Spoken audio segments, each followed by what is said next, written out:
This is Iain Lee, BBC Three Counties Radio. What a lovely morning it is. In some respects, in other respects, it's horrible. I don't think I'll ever get used to getting up at this time of the day. Today was an effort. For others more than me, perhaps. But, you have one day off, then you've got to get back into the cycle of getting up at 4 o'clock, and this morning it was a struggle. But we're in. It's a lovely day, and there's lots on the show to talk about. As always, would like your opinions on it. Luton is in the newspapers today. Not for the best of reasons. There are photos in the Express and the Mail and others of police roaming Luton carrying machine guns. Well, this morning I'm asking, are you ashamed of Luton? People struggling with the bedroom tax are being encouraged to house swap. Have you tried to do that, to downsize, to save a few quid? And how have you found it? And apparently more of us are checking our emails and going online instead of relaxing in bed. I do that. I'll sit there with my iPhone, having a little look at Twitter, seeing what's happening. Well, this morning I want to ask, and do bear in mind we have young ears listening, what do you get up to in bed? Steady. Facebook.com/BBC3CR. You can send me a text, 81333, start your text 3CR. Or you can give me a phone call, always the best way to get in touch. 08459 455 555. Across beds, hearts and bucks. This is BBC Three Counties Radio. Now, are you ashamed of Luton? The national papers have pictures of the town this morning with police carrying machine guns. Shootings, gang violence and ordinary decent people trying to reclaim their streets. Well, we had another example of the tragic consequences yesterday. A 22-year-old man started a life sentence for murdering a teenager who used to be his friend. Kyle Beckford was driving a stolen BMW when he deliberately knocked 19-year-old Delaney Brown off his bike. Delaney's death is just one of a number of recent gang-related crimes in the town, including the murder of his uncle, Paul Foster, in April. Well, our reporter Tony Fisher was in court yesterday. Tony, the judge had some strong things to say about the gang culture in Luton, didn't he? He did. He acknowledges the existence of gang culture, where street justice, he said, meted out where necessary. Drug dealing is rife, he said, and there's ready access to firearms and weapons. He said Carl Beckford wasn't being sentenced for that gang culture, but he's being sentenced for murder which had been motivated by that gang culture. And he said he's satisfied that Carl Beckford was a leading member, if not the leader, of the Marsh Farm gang. And he said the real Carl Beckford was one who talks about his hood, who makes people disappear. And it wasn't until the third day of this trial that he admitted manslaughter. Carl Beckford was, as I say, a member of the Marsh Farm gang. Delaney Brown was a member of the Lucy Farm gang. They grew up together, they went to the same school, they were friends, but as I say, they fell into rival gangs, and for various reasons, Carl Beckford had a grudge against Delaney Brown, and chose, the prosecution say, to hunt him down and knock him off his bike in a stolen BMW, which propelled him into a wall and more or less killed him instantly. The judge said that on gun culture in Luton, he said, let this case be send a message, basically, for those who commit crime associated with gang culture, that there will be no mercy shown by these courts. He talked about gang culture a lot in the court, the futility of gang culture. He said Luton was a prosperous, thriving town, plenty of employment opportunities, and there was no excuse, basically, for people like Carl Beckford to fall into gang culture. And Delaney Brown Sr. had this message, I believe, for the young people of Luton. We urge members of the community to work with the police and do not allow criminals to feel they can go around causing serious harm without facing the consequences. There are community groups working in Luton with young people who need support from all forms of organisations. Please help them to help our young people. We need to come together to show our young people that we will not stand for lawlessness on the streets of Luton. Thank you, God. And it was only in April, wasn't it, that Delaney's uncle was shot. What's the latest with that? Well, we know that 2 people have been arrested on suspicion of murder. They've been bailed, but as was the case in the Carl Beckford case, police still want people to come forward with information. In the Carl Beckford case, the judge praised the witnesses who did come forward, even his ex-girlfriend who's been given special protection measures. And in the case of Paul Foster, they want people to do the same. They obviously feel they don't have enough evidence yet to charge these 2 people. They are struggling. I mean, the police also praised the people who came forward as witnesses in the Carl Beckford case, and they basically said without those witnesses coming forward, there wouldn't have been a case against Carl Beckford, and he may never have ended up in jail. Detective Superintendent Jeff Hill, is the head of the Major Crime Unit for Beds and Herts, and he's in charge of the Paul Foster investigation. Well, we have arrested 2 people who are currently out on bail, and we obviously won't be talking about the detail of that because of the current position with those individuals.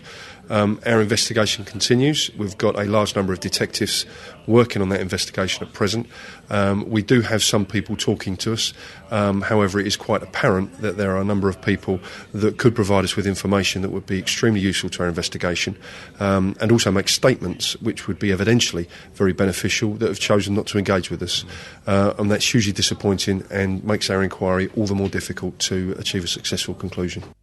Well, and I'm looking at pictures now. Page 7 of the Daily Express, there's a picture of 2 policemen. One's got a massive dog, one's got a machine gun. It looks like another weapon as well. Armed patrols are being stepped up in Luton. Is more trouble expected? Well, I asked the police that, in particular Assistant Chief Constable Andrew Richer. He didn't exactly say it's expected, but he just says they are prepared. They've more or less doubled their armed police presence on the west side of Luton, he says. 11 arrests have been made for firearms offences and 2 weapons have been recovered. They're confident that they'll be able to charge someone in relation to at least one of those cases of weapons being recovered, but they said again they want more help from the public on this. And this is what he said. Assistant Chief Constable Beds Police Andrew Richer says they do know who they're targeting. We believe that a considerable percentage of the illegal discharges of firearms are associated with a core group of around 30 offenders in 2 groups based in Marsh Farm and Lucy Farm. And while the exact links between the different incidents are quite complex, we believe it's that core of offenders that we need to focus on to suppress the current pattern of illegal discharges of firearms. Tony Fisher, thank you very much indeed. 08459 455 555. Well, this morning we're asking, are you ashamed of Luton? The picture on page 7 of the Express, I think it's in the Mail as well, is incredible. There's a copper walking through Marsh Farm. He's got a Heckler & Koch G36 assault rifle that can fire 750 rounds a minute, a Batson gun, and a Glock 17 semi-automatic pistol capable of firing 17 bullets. Can't be proud of that. Are you ashamed of Luton? Morning, this is Iain Lee, BBC Three Counties Radio. Now, in April, the government introduced what's become widely known as the bedroom tax, as it tries to cut the welfare bill and make sure that council tenants are living in properties that are the right size for them. And as part of that move, councils are encouraging tenants to downsize and swap homes. Bedford Borough Council has already had what we could call a special day to get that moving, and yesterday Luton Borough Council did the same. It's working with South Anglia Housing and the House Exchange scheme after the number of people on its waiting list more than doubled since Christmas. Well, our reporter Simon Watts has been to meet the council's head of housing, Mo Harkin. We've been running a similar scheme for the last couple of years, but as a result of the bedroom tax that's recently come into effect, we've decided to alter the way we were running the assisted transfer programme so that we could attract more people to make the best use of our stock. Yeah, why have you decided to hold these events then in and around Luton? Obviously, affordable housing is at a premium. It's a very scarce resource. We want to make the best use of that accommodation, so people who are under-occupying, who currently have spare bedrooms, are looking to move because of the cost as a result of the changes in the benefit system, they are looking to move to smaller, more affordable accommodation at the same time as we've got lots of families in overcrowded situations who are looking for houses currently occupying overcrowded flats. So bringing these two groups together will help us make the best use of our accommodation. You've held the event in Marsh Farm on Wednesday afternoon and evening. You're going to be holding other events such as this across Luton. So how can people find out about it, and when and where they're going to be? They will be advertised on the council website, and there is a number for people to contact us, which is the housing allocations team, 01582 546646. So that's Luton 546646, and they will be able to advise people where the next event is, or just to give them information about how to apply for this scheme. But are there many people actually wanting to move to smaller homes compared to those who are demanding larger homes for their families? There's a great deal of demand for affordable accommodation in Luton. We have over 8,500 people on our waiting list at the moment wanting to move into smaller and larger accommodation. Obviously, the larger family size accommodation is in greater demand, mainly because that's the smallest amount of stock we have. We have less numbers of family accommodation than we have single accommodation. So there is a great deal of demand, and more so since the new bedroom tax has been implemented. We have seen a significant increase since the beginning of April in people wanting to downsize. So from 100 people on the downsize register, if you like, around Christmas, we're now looking at over 200 people. Well, that was our reporter, Simon Watts. Anita Seals from Stevenage has gone through a house exchange scheme already. She joins me now. Morning, Anita. Good morning. Anita, tell me about your circumstances. Basically, I was under-occupying. One of my children left home, so I had a room free, and also at the expense of the rent and everything, I decided to downsize to a 2. And how did you go about doing that? I went on the Stevenage Borough website for exchanges, and it's quite simple and easy. You just browse the properties you think you like and then make an appointment to go and view them. And were there plenty to choose from, Anita? Because I have heard in the past that there aren't enough properties to go round. No, because there's a lot of big families out there that want larger properties, so I thought I really had the picking, to be honest. And why did you make the decision? Was it simply because you couldn't afford the increase that you'd have to pay, or was it because you felt generous and thought another family would benefit? I did think another family would benefit. I just thought, I've got an empty room sitting there, it just seems pointless. Plus the fact the rent would be cheaper on this and the council tax, so it was a win-win situation. So you made the decision to downsize. Does it annoy you that there are some people who choose not to downsize when perhaps they should? Well, yeah, because I know people that are on benefits that are in 4-bedroom houses, and there's 2 of them. So it doesn't seem fair when there's so many. I've got a daughter myself that's got children that is always looking for a bigger property, so yes. Who did you end up swapping homes with? I did actually swap homes with a lady on benefits that had 2 children. So she will be paying the room tax on my 3-bedroom house. Apart from, we're lazily calling this the bedroom tax. It's a reduction in benefits, isn't it? But apart from the increased costs, is there enough encouragement to get people to move into a property that's the right size for them?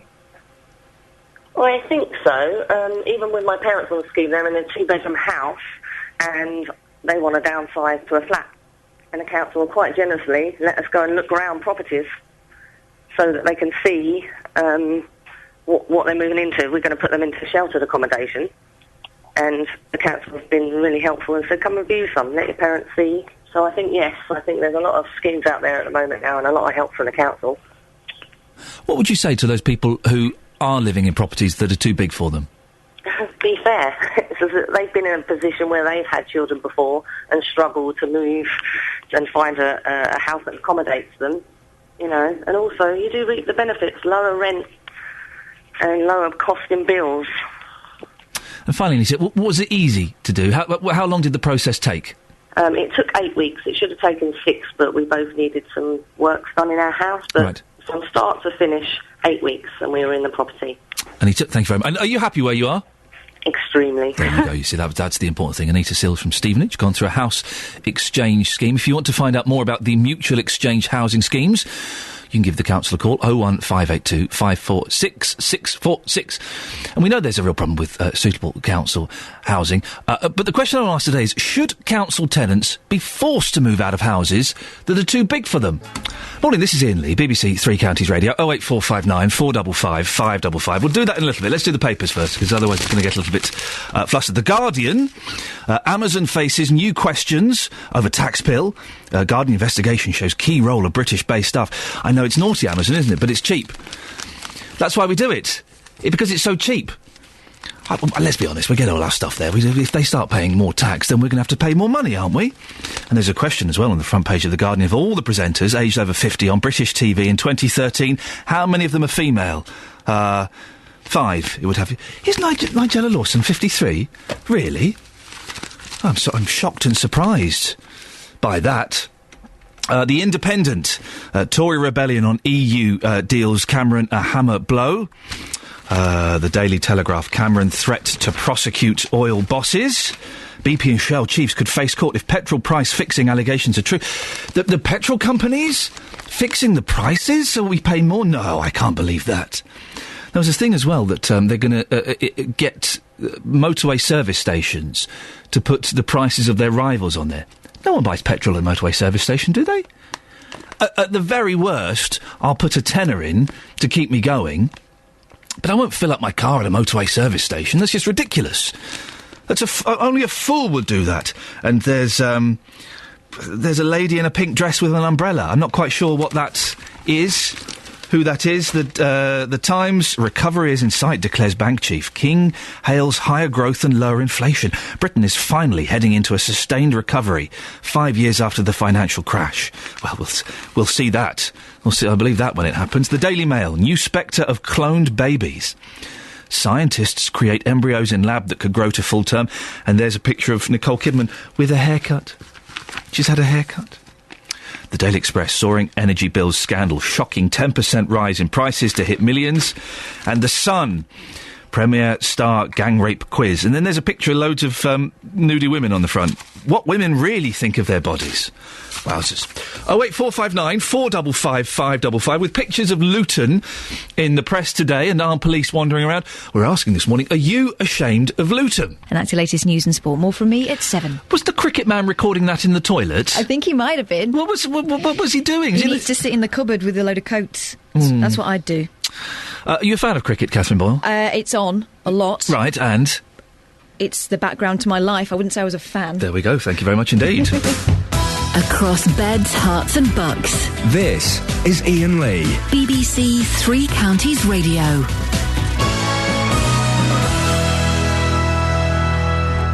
Right, this is Iain Lee, BBC Three Counties Radio, 08459 455 555. Are you ashamed of Luton?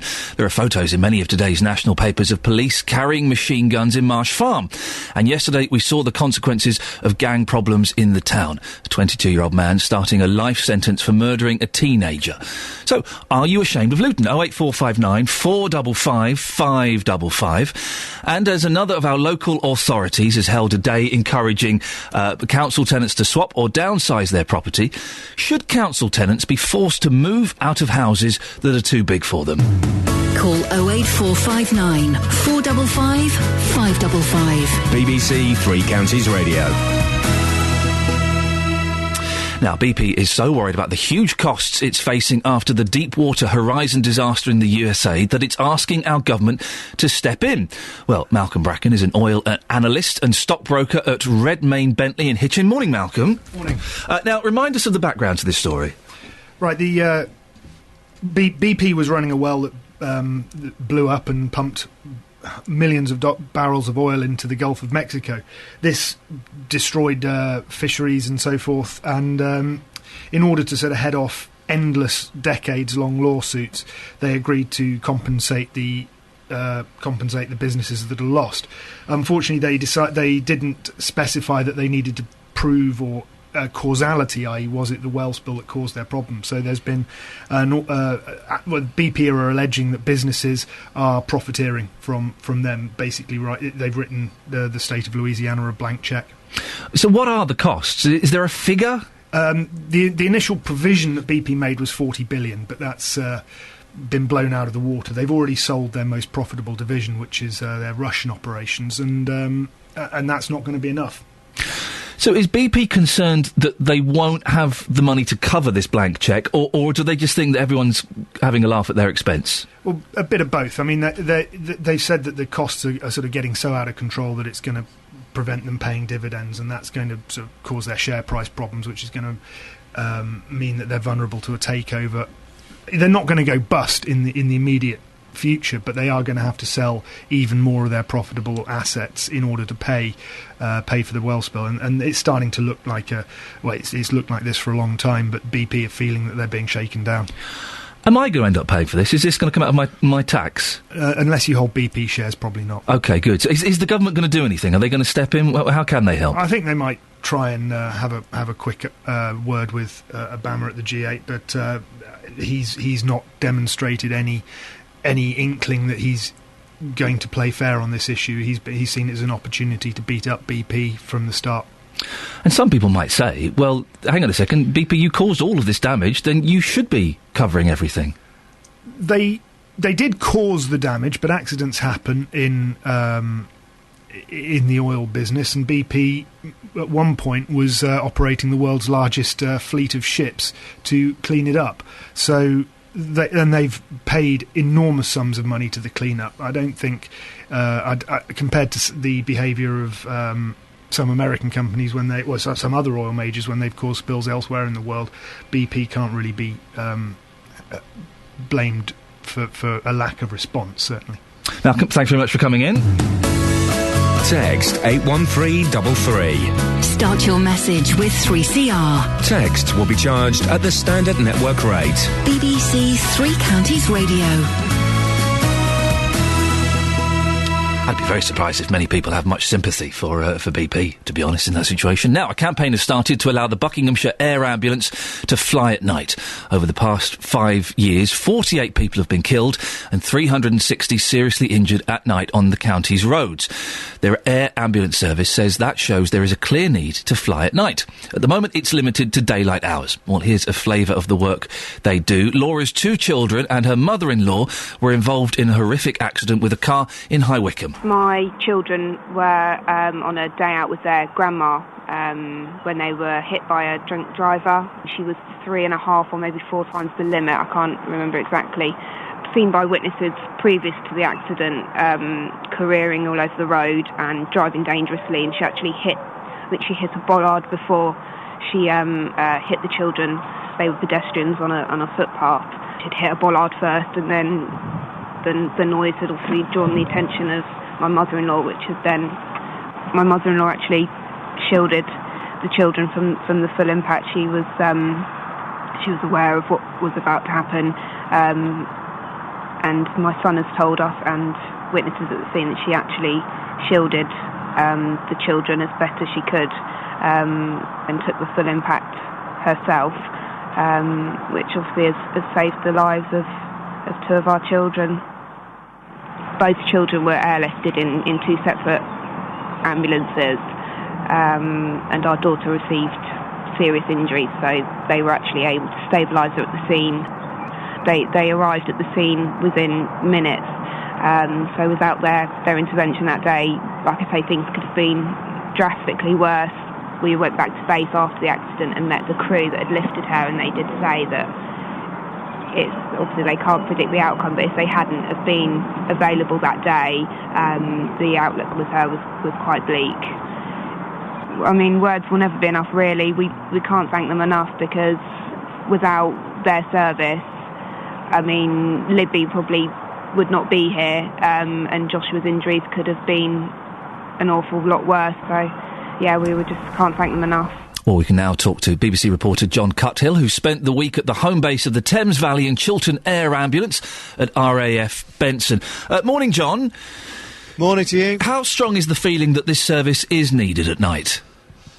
Well, there are growing voices which say that the air ambulance could play a crucial role, predominantly in the winter. I mean, at the moment, we've just gone online for another 12-hour shift here at RAF Benson, but it's really in the winter where they struggle to provide the much-needed assistance that they can during daylight hours. For example, if there's a serious accident on the M1 in rush hour in February, after about 3:30, then there's, a limit to whether the aircraft can fly or not, and lives could be saved if night vision flying was allowed. How much is it going to cost? Well, it's not going to be cheap. It's going to be hundreds of thousands of pounds, if not millions of pounds. Just to give you a little idea of how much it does mean financially, just one pair of NVG's night vision goggles cost £100,000. And yeah, absolutely. And you need to fly one pair for the pilot, one pair for the paramedic up front. And then, of course, you need the spare parts and the servicing. But then there's the training, then there's the re-equipping of the aircraft as well. So it's a huge amount of money. It's wholly funded by charity, isn't it? And I would imagine in times of austerity that they'll be struggling to raise that money, possibly other monies as well. No, absolutely. And that's something that the charities very carefully looking at, but as they told me yesterday, they like a challenge and they believe it is worth all of the energy and all of the fundraising if it saves one life at night, which they can't do at the moment. What happens next in the campaign for night flights, John? Well, it's a process. I mean, air ambulances are based around the country. Some air ambulances are slightly further down the road looking at night flying than R1 here. But they have to study, they have to carefully consider whether it's worth committing, indeed, whether there be the public support for the air ambulance to keep the money coming into the coffers, because it's no good starting it and then finding out that the coffers run dry. Obviously, there's staffing implications as well. So even after you've paid for the expense of equipping the aircraft, buying those very expensive night vision goggles, you've then got to think about how you're going to run the business, because it becomes a longer working day than just the 12-hour shift they do already. John Carthill, thank you very much indeed. Morning, this is Iain Lee, BBC Three Counties Radio, 08459 455 555. Or you can send me a text as well if you want, 81333. Start your text 3CR. I'm asking this morning, with pictures, incredible pictures in some of the newspapers of police roaming the streets of Marsh Farm with machine guns. Are you ashamed of Luton? Well, Nick has texted him, with all the recent events in and around Luton and Marsh Farm, is it any wonder that Luton gets such bad press? Even on a day when there was a peace rally, there was a serious incident. I wouldn't go to Luton now under any circumstances. Well, what do you think? 08459 455 555. And with this, in inverted commas, bedroom tax, I realise it's a slightly lazy description. It's a reduction in benefits, isn't it? But that's what people know it by, and that's kind of the shorthand we're using. People are being encouraged to downsize their properties. Well, do you think that's enough? Should people who are in properties that are too big for them be forced to move to a smaller property? Mark's in Bletchley. Morning, Mark. Good morning, Ian. Mark, what do you think about this? Should people be forced to downsize? No, I don't think so, unless they're happy to downsize, and also, are they happy to maybe have the choice to stay in their own area, which a lot of people want to do, but unfortunately it's not possible for a lot of people. If people, if there are families that need to move to bigger places, isn't it selfish of someone who's living in a 2 or 3 bedroom property to stay there? I don't think so. The long and the short of it is they've really got to start building more places, and you take my situation. I live in a 17-storey block of flats. I test in the water to see if I can move, sort of thing. I've been here 27 years. I don't want to move here. I don't want to move from here at all. The only interest I've had on a home swap site is somebody in Southampton wants to move up here who's actually got a job, swap with their council place. I go to Southampton and be unemployed, or do I stay in the 2-bedroom place, in Bletchley Towers that, I've been here for say, 27 years. There are no 1-bedroom places to move into, Ian. Mark, final question. Are people who don't downsize being selfish? No, I unless they want to. I heard your callers earlier on, and that's a successful story, and it all worked out for them. That's nice, but you've got to get the councils to authorise They look at your place and say no. Or if you're in arrears, you can't do it at all. You know that, don't you? Yeah, Mark, thank you very much indeed. 08459 455 555. Should people who are in bigger places than they need, should they be forced to downsize? Is it selfish if they stay where they are? So it's page 7 of the Express, page 27 of the Mail. There's a copper walking through Marsh Farm. He's got an assault rifle, a baton gun, baton rounds. And there's an incredible shot of him walking past a mum and her son who looks about, 9, 10 years old. Well, are you ashamed of Luton? 08459 455 555. We sent our reporter Justin Dealey out this morning. Justin, you've been going around with this picture. Have people been shocked by what you've been showing them? Absolutely. I mean, these images, of course, have already been on local news, local TV news, but now, of course, in the national newspapers for all to see. Entirely different. I've been asking people in Luton if they are ashamed of their town, and this is what they've had to say. Oh, hang on a second, Justin. I'm just having a little bit of trouble getting that up on the computer. Hang on a second. Why won't that play? No, can't get it to play. Ollie, can you drag that in? So tell me, Justin, what have they been saying to you? Well, what they've been saying is that, yes, a lot of people are ashamed of Luton. I mean, a lot of people have lived here all of their lives, and they're certainly seeing a change. Some people, of course, they will blame the media, inevitably. But in saying that, of course, the facts are there. We've had, 16 gun-related incidents in the town this year, 9 shootings, and people waking up this morning all over the UK, and they are seeing these images of the police walking the streets of Luton with machine guns. Justin, we've got your clip now. We can have a little listen. This is what people have been saying to Justin Dealey this morning. Carol, you've lived in Luton for 46 years, all of your life. You're seeing these images in the national newspapers today. Are you ashamed of your town?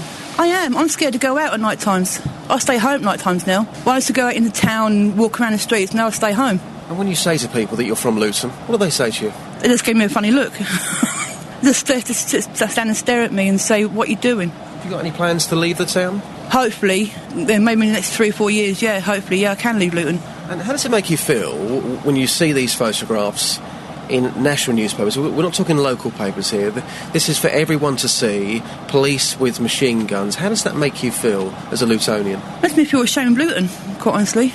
Luton used to be a nice town when I was younger, but now it seems to be all this gun crime, knife crimes, robberies and everything else. I'm ashamed of it, quite honestly. And again, here's the pictures from the national newspapers this morning. You're from Luton. Are you ashamed of Luton? I'm not ashamed of Luton at all. It's my hometown. And I've got good things happen in Luton, but it's never on the news. It's always the bad things that go on the news. So when you see these pictures, how does that make you feel? Sad that our police have got guns. British police shouldn't have guns. It's not right. You're almost getting emotional about this, aren't you? Yeah. I just think it's so sad that Luton is always knocked. No one comes around when the good things are on. Tell us one of the great things about Luton, then. The people are friendly, even though it's put over that we're not. But we are friendly people. The carnival's wonderful. Brings everyone together. You're seeing these images here. Yeah. You live in Luton. Are you ashamed of Luton? I am, because crime is getting worse. It used to be a very lovely place to stay. But now looking at this, obviously you're scared for your kids as well. Yeah. So like many people that I'm talking to, you're thinking about leaving Luton now? Definitely. Definitely, I have been thinking about it because I think I live near to this place and it's very scary, and obviously we work late shifts and you're scared to walk home. And a final word with yourself, Andy. There's the images from our national newspapers today. Are you ashamed of Luton? No. I think if they need to take that to go on the streets to be armed and everything, then so be it, because number of shootings that's gone on in Luton is just disgraceful. It's just a small minority, and in general, the town is a great place to be, sir. Yeah, it's good, yeah. Well, a mixture there, Justin. Some people disappointed. There's a gentleman on Twitter, SITP Bedford, who said he's proud of the police. And we have been suggesting that armed police is what's needed to calm things down. Absolutely. I mean, it's something we've been saying for weeks now. I think the police, when I spoke to them last weekend, said, right, enough's enough. We're now going to step up our patrols. You will be seeing armed police out there to protect the public. Some people feel safer seeing armed police. Other people, of course, who are not from Luton, maybe waking up today and seeing these images thinking, what on on earth is going on in that town. Justin, we've got to end it there. Thank you very much indeed. Get the latest news and sport online at bbc.co.uk/3counties. Don't you just want to say to Nadine Dorris, Nadine, come on, you've just got the whip back, leave it. Stop messing around. I get the feeling no one tells Nadine anything. Yeah, well, I'll have a word with her, don't worry, I'll sort it out.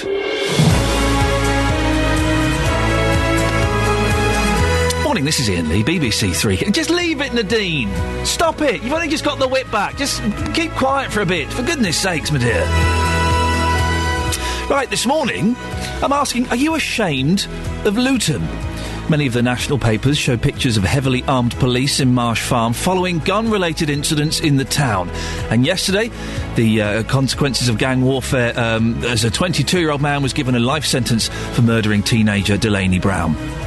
We're also asking this morning, should council tenants be forced to move out of houses that are too big for them? We're talking about house swapping. Are people who don't downsize being a little bit selfish?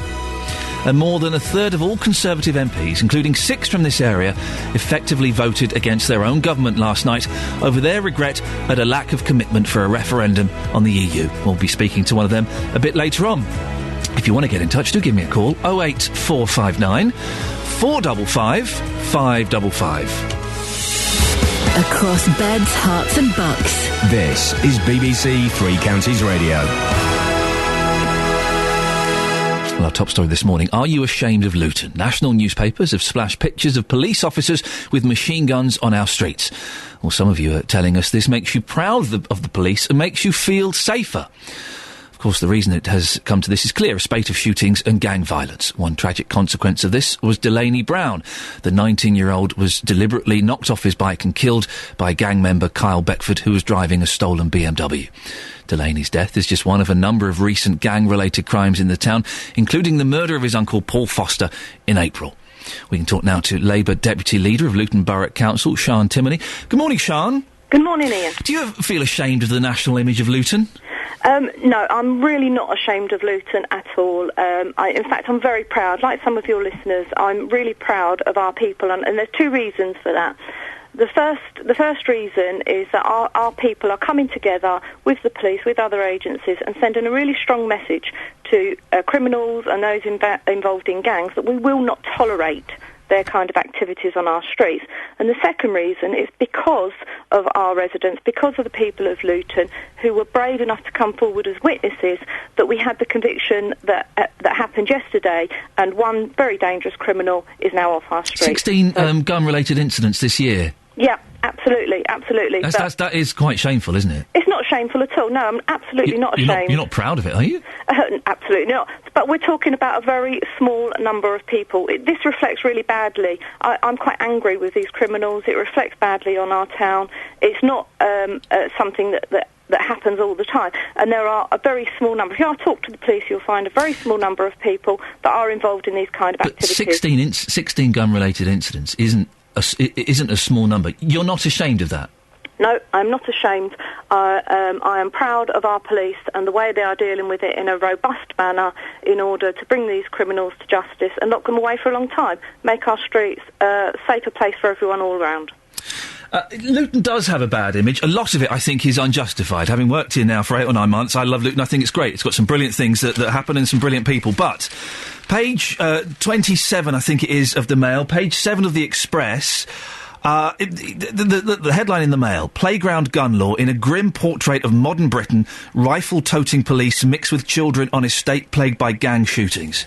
It's not brilliant advert, is it? No, but it's the Daily Mail. That's all I'm going to say on the matter. What about the Daily Express? Daily Express, exactly the same. Right. That's how they sell their newspapers. How have they set up their offices in Luton, the Daily Express? They have. Right.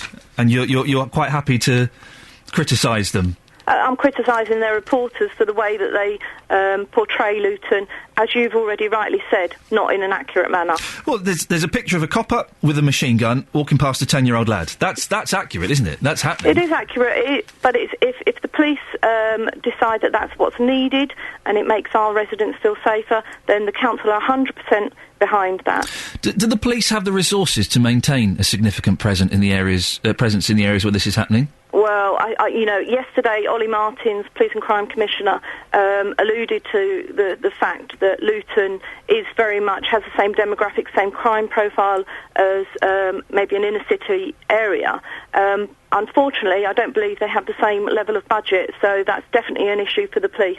Do we have any idea how long they can maintain this high presence before they have to scale back to save money? Well, that would be something you'd have to ask the police about. Absolutely, I don't have that information, Ian. Although many residents love this town, are enough people doing enough to help the police cope with this problem? There's a wall of silence, isn't there, that's been mentioned? Yeah, except for the people who've already come forward that we've already mentioned in the Delaney Brown case, and, brilliant, brave people. And that's what we need. We need more people to come forward and do the same.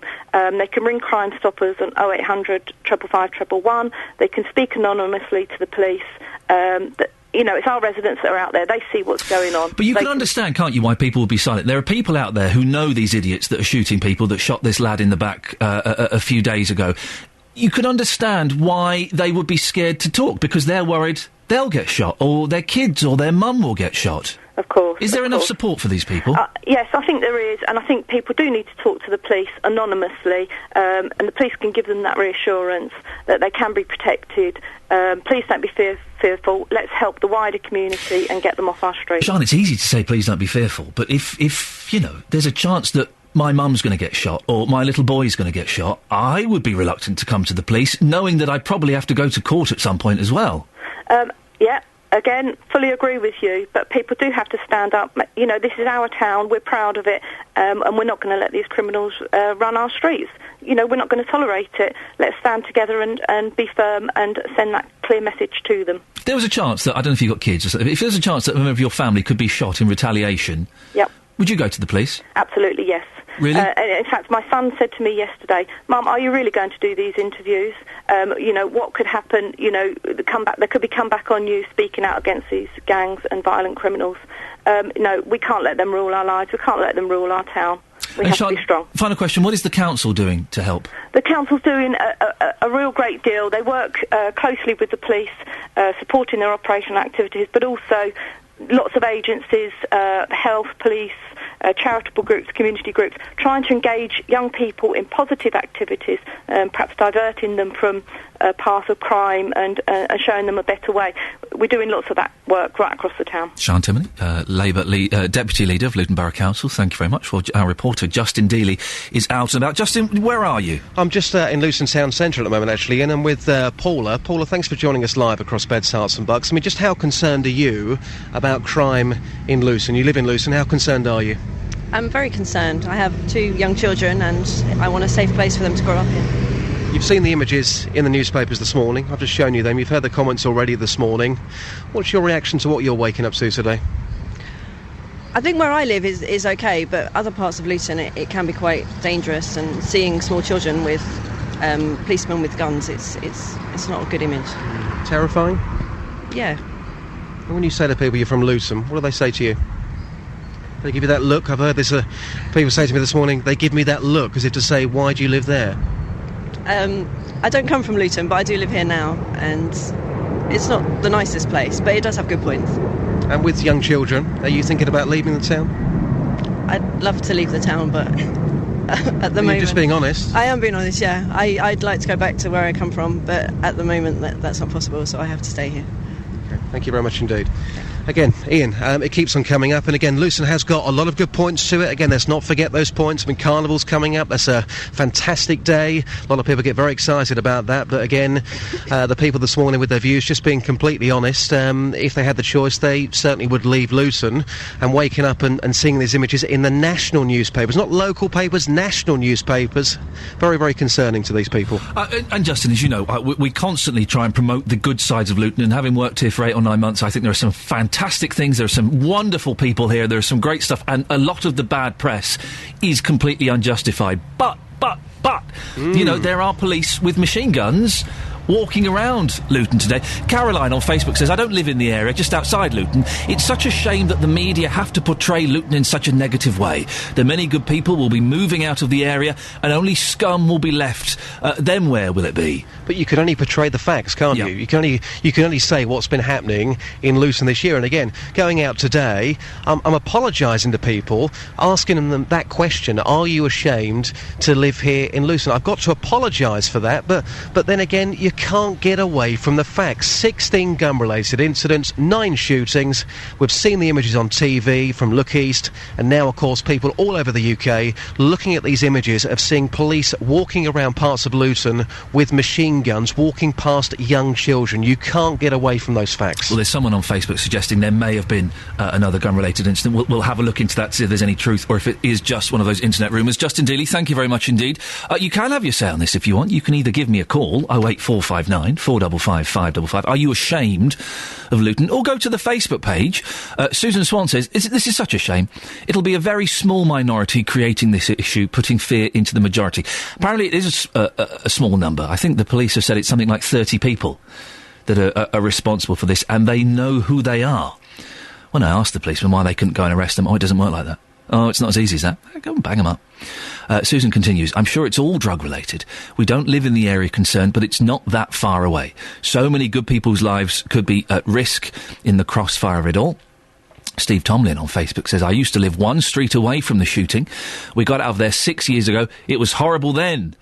And John Meeson says, no, I'm not ashamed. I'm worried about those who live there. I was lucky enough to move away, but I still have to be concerned about friends and family who are still living in Luton. Luton isn't a bad place, but there isn't a week go past recently that it's not in the news for violent crimes. Well, we're talking about another gun-related incident every week. Sometimes twice a week. Are you ashamed of living in Luton? The HS2 high-speed rail project, which runs through Buckinghamshire, has an estimated £3.3 billion funding gap. That's according to a National Audit Office report. It says the business case for the rail link from London to Birmingham hasn't been adequately explained, and there's a shortfall in the figures, which the government has yet to decide how to fill. The Whitehall spending watchdog is calling for more clarity over how the project will benefit regional economic growth, but the government says the report is based on old data. Phil Marsh from Milton Keynes is the chief correspondent at Railway magazine. Phil, is this financial shortfall a concern for the government? I don't think it should be, because when you think about it, a few years ago everybody was saying the Olympics are running over budget and all the rest of it, and they were delivered on time. And I think the key thing to remember is that in major projects budgets on the railways, they usually contain up to a 40% contingency allowance in cash terms, so there's plenty of scope for savings. Again, just how, as the Olympics were delivered. And the National Audit Office and the DFT, I don't think either of them you would want to base a business case on the data they give you. And, Patrick McLaughlin has said that the NAO used old data to bring out this report. Well, then you have to ask, who supplied the old data? Because the NAO presumably would have spoken to the Department for Transport, so who's trying to hoodwink who here? Is there a sound case for regional economic growth from the HS2 project? I'm not an economic expert, but I do believe there is, because I was very heavily involved in the High Speed 1 rescue in 1998, renegotiating the contracts. And when you look at places like Ashford and Lille in France now, for example, they are now regional hubs with businesses attracted to those towns because they're served by high-speed rail, which then leads to the other argument, should there be a link station at an interchange station at Calvert, just north of Aylesbury, near Milton Keynes, where the East-West link will cross HS1, because that would then really regenerate the area and stop all the NIMBYs in their tracks. Well, it wouldn't stop all of the NIMBYs, would it, Phil? Because we're hearing, and we'll no doubt get calls this morning from people who are saying, well, I live 10 feet outside of the compulsory purchase line and it's going to ruin my life. There are a lot of people upset by this, and yet the government seem determined to push it through, don't they? Well, that's right. And wherever you build it, excuse me, there are going to be people who are going to be seriously, justifiably upset because of the noise, and the property may well be compulsory purchased or blighted. But I went on a tour. I drove around some of the high-speed routes a couple of weeks ago with a friend, and most of it is very, very quiet countryside, which then creates another argument, do you want to disturb the countryside? But the root of it is where there is not a lot of things happening, in terms of human populations. And one of the things that nobody speaks about, your average road traffic accident that involves a hospital has been costed at £500,000. Now, the more people that go from roads onto high-speed rail means that you'll reduce accidents, and that will save money for the NHS, and that's all been in the news these days, this week. Has that been factored into the business case? Where exactly are we in the planning process for this route? Well, as I understand it, in the Queen's speech, was it last week, they've announced they're going to no pun intended, fast-track the HS2 bill, which gives them rights to start all the actual physical works. But, it's not about saving 20 minutes between London and Birmingham, as a lot of people would say. It's about the holistic thing with the economy, employment, getting people off roads. And when the NAO says there's going to be a £3 billion funding gap, who on earth can forecast 20 to 25 years in advance what is really going to happen? Phil, thank you very much indeed. We can speak now to Cheryl Gillan, who's the Conservative MP for Chesham and Amersham. Cheryl, what's your reaction to this National Audit Office report? Is there a funding shortfall? Well, good morning. Yes, first of all, let's put this in perspective. The National Audit Office is the government's own watchdog, working to very clearly define parameters. And they have come up with what is effectively a damning report. I think it should send alarm bells ringing at both the Treasury and the Department of Transport, if not other departments. Because it's not just about the 3.3 billion gap in the funding, but there are also other problems in terms of they don't even seem to know whether they need to pay VAT on the cost of the project. We had that problem with the Olympics, didn't we? Yeah, we forgot to factor in the VAT for the bill. I know. It seems that government doesn't seem to listen or learn. But let's just stand back and say and look at the report holistically, because it actually confirms that the government has failed to set out clear and cohesive strategic objectives, and the report says that it has doubts over the ability and capacity of the Department of Transport and HS2 Limited to even deliver this project. If you go into the detail, you'll see there's other worrying things. The timetable is almost impossible. The report actually says that the timetable contains no contingency and is shorter than for other comparable programs, although there's an enormous amount of work that's needed to support this, because this is the largest taxpayers' spend in peacetime since the Second World War. So we can't afford to make these mistakes, because these mistakes will become enormous for the taxpayer and enormous burdens on the taxpayer. This isn't the only news we've heard about HS2 this week, is it? Earlier we found out that 3/4 of the families who live near the planned route have had their compensation claims rejected. People are just being walked over, aren't they? Well, I think to a certain extent they are. That's what the judgment at the Judicial Review said, because although the government won on 9 out of 10 points, on the 10th one, which is arguably for me the most important, it said that the consultation on compensation was so unfair as to be illegal.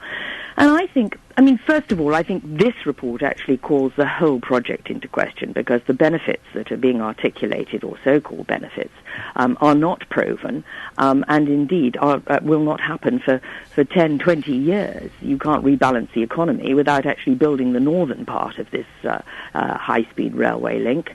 And, of course, the northern part is not going to start for decades yet. But more importantly, if the government then rides roughshod over all the advice and manages to get this project back on track, because it's not on track at the moment, it has to make sure that it minimises its damage to the environment and compensates those people whose lives and businesses and homes are affected generously. We're a small country. This is affecting a large number of people. And when you have a project of this size, where at this stage, 4 years in, the National Audit Office is saying that the objectives and the benefits are doubtful, I think that should raise alarm bells right across government. Cheryl, thank you very much indeed. Across beds, hearts and bucks. This is Iain Lee. BBC Three Counties Radio.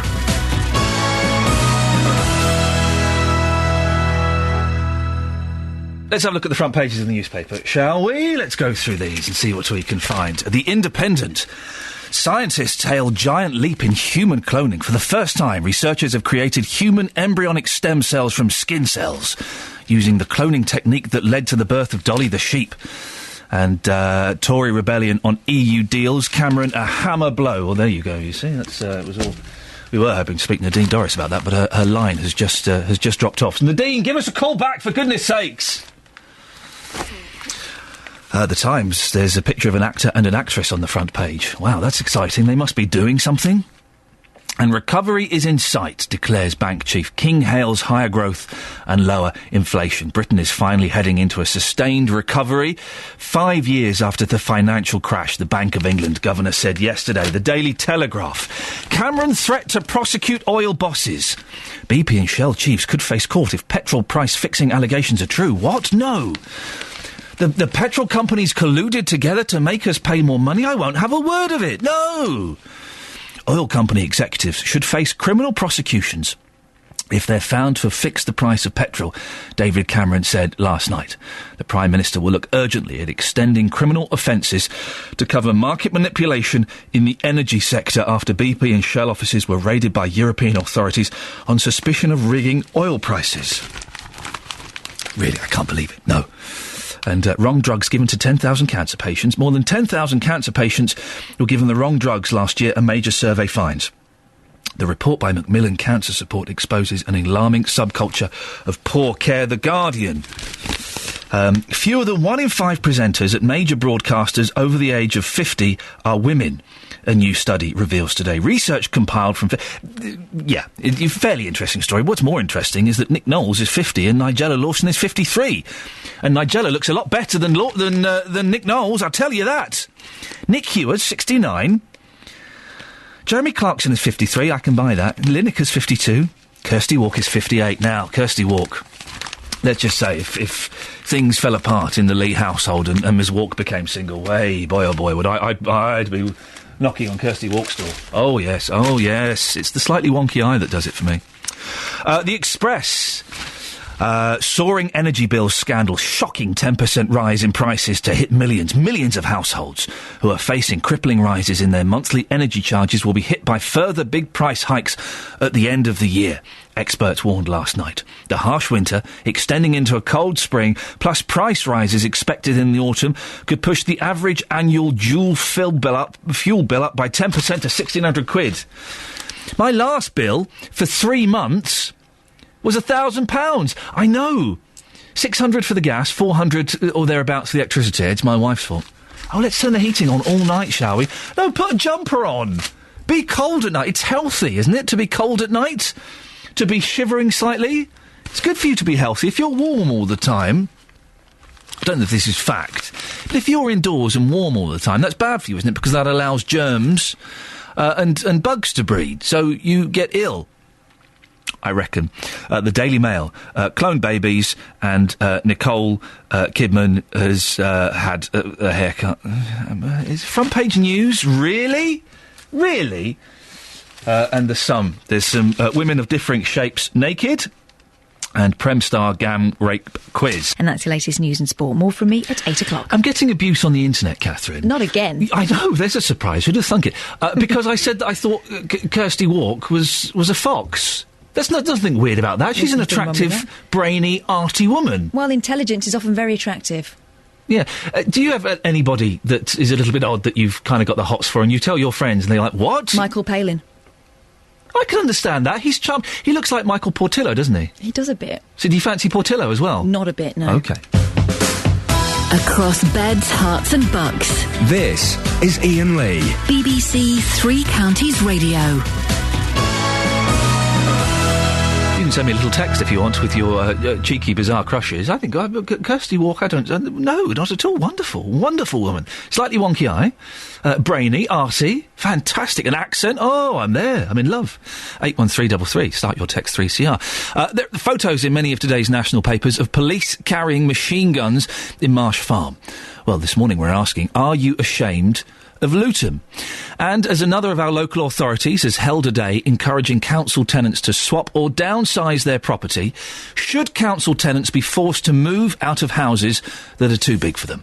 You can go to facebook.com/BBC3CR.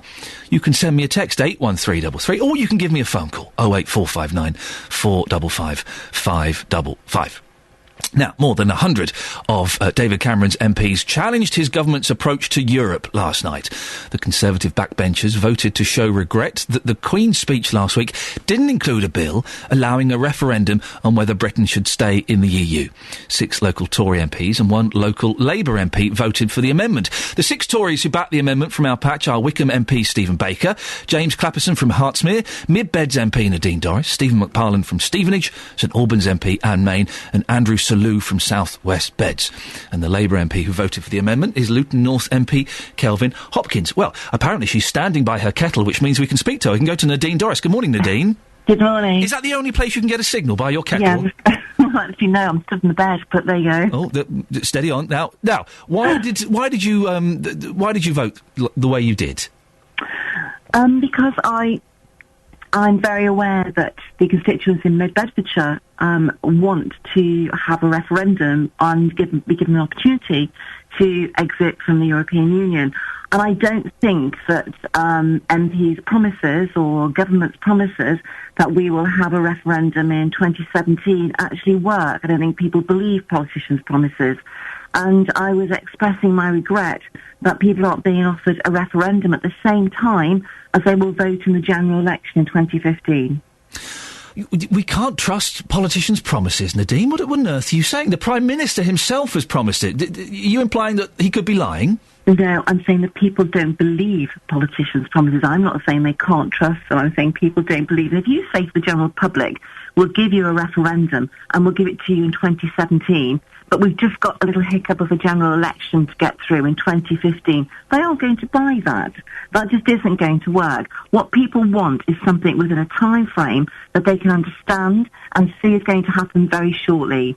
Now, if the Prime Minister votes Article 50, we could begin our terms of renegotiation with the EU and we could have that referendum in 2015 at the same time as we have a general election when we know there are going to be a maximum number of people going out to vote. It was a bit embarrassing for David Cameron, wasn't it? Over 100 of his MPs voting against him.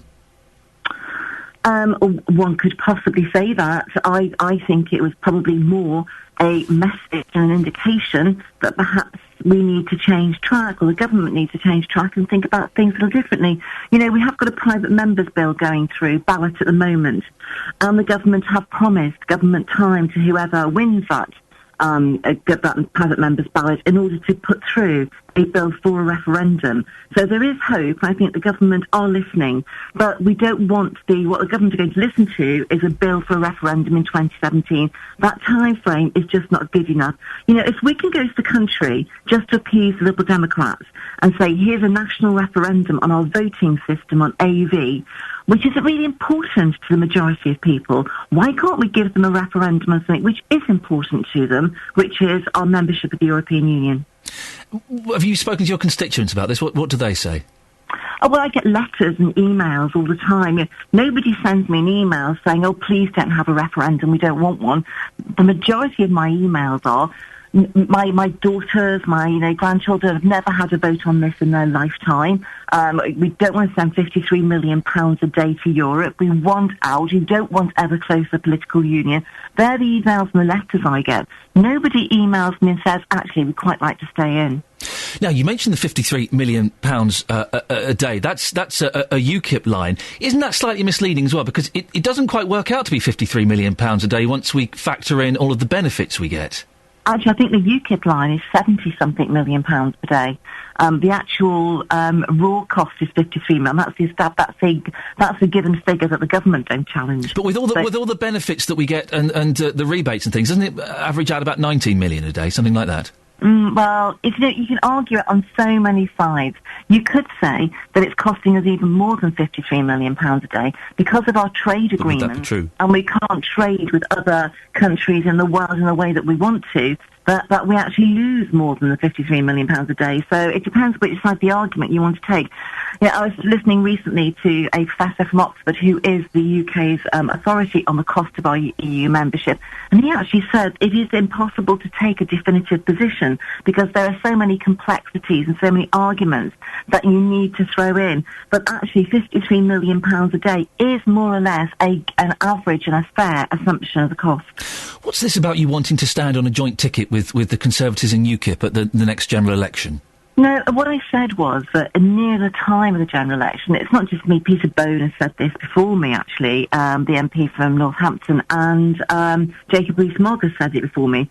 What I said is that nearest the general election, should it be the case that UKIP were doing extremely well in the polls and we weren't doing so well in the polls, that rather than see, because there are so many policies which are the same as many as I and many of my councillors stand on, such as anti-EU, anti-gay marriage, a lot of the policies that we have which are similar, and pro-grammar schools, that actually it would be ridiculous to have a candidate standing against another candidate with exactly the same policies.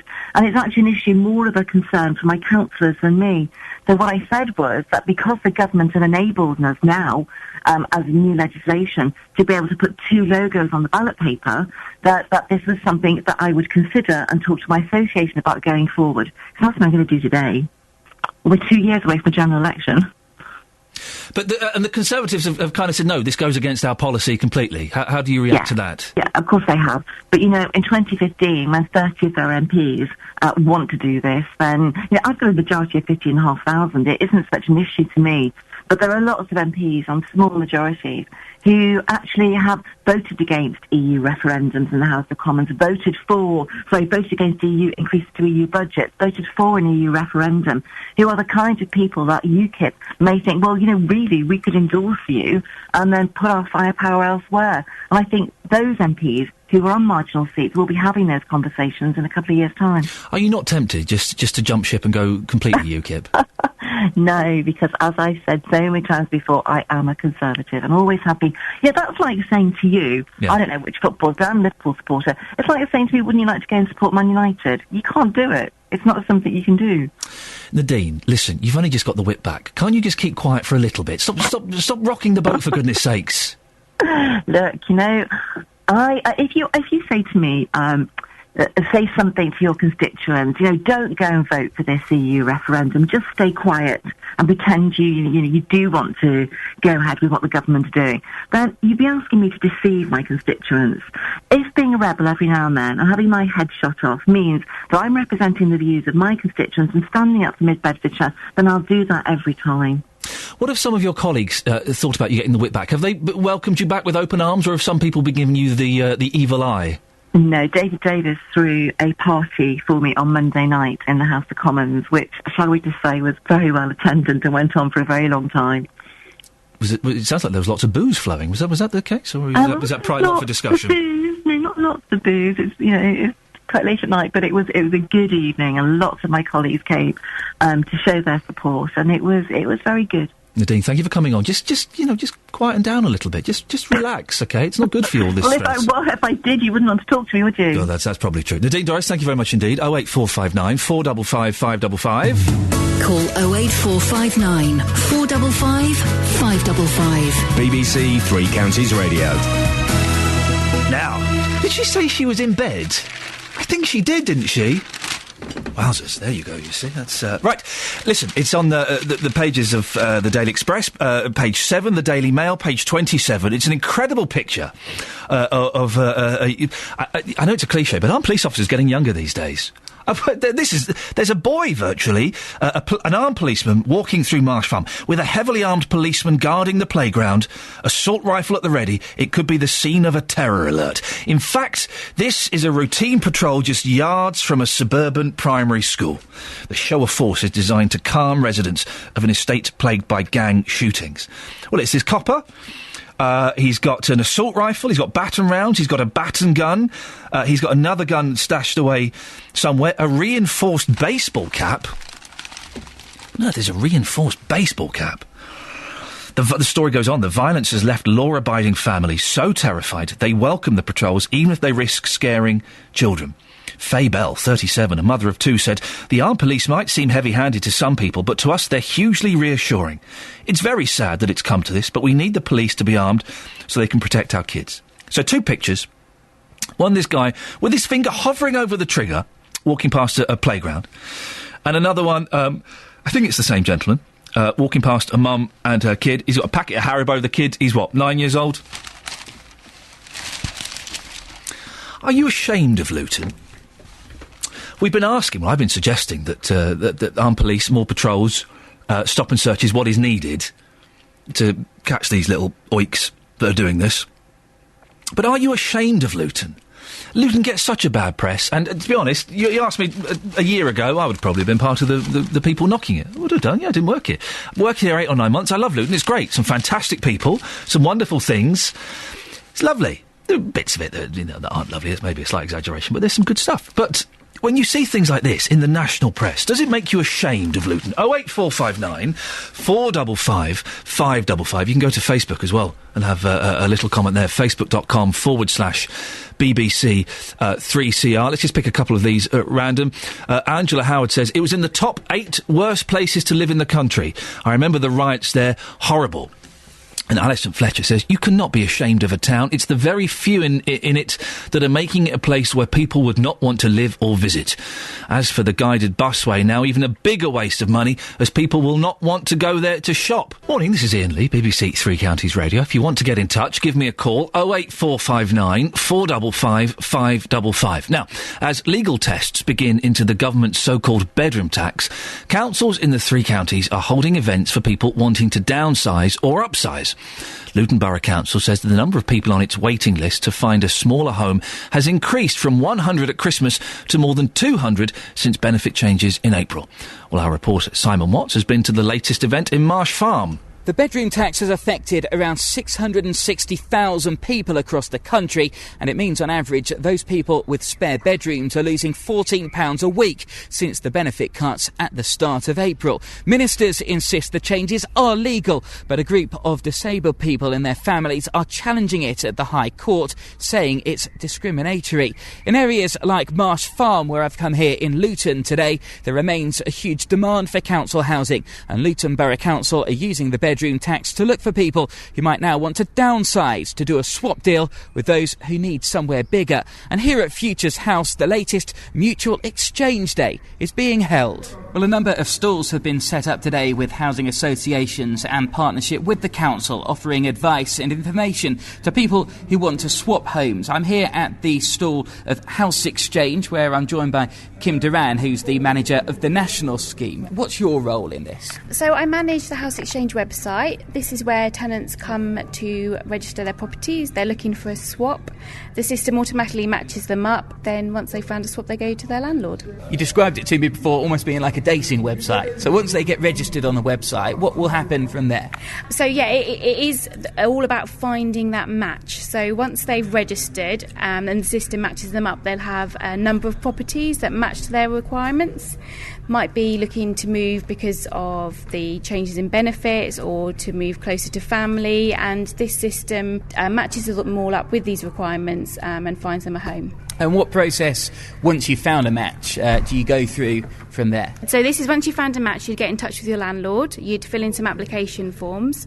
They have to get back to you within 42 days legally in order to let you know whether you can or can't swap. And there's not many reasons why you can't. So mutual exchange is one of the easier ways to move. Once that's done and they say yes, you just sign over on the dotted line, you take on the other person's tenancy, so that is something to be aware of, and then the move goes ahead. It sounds quite a simple process. You're working across the 3 counties here, I believe, as well, not just here in Luton. Yes, we are. We've got about 2,500 tenants just registered in the Bedfordshire area. We've had a definite increase in users, about 26% versus this time last year, so there's definitely been an increase in users.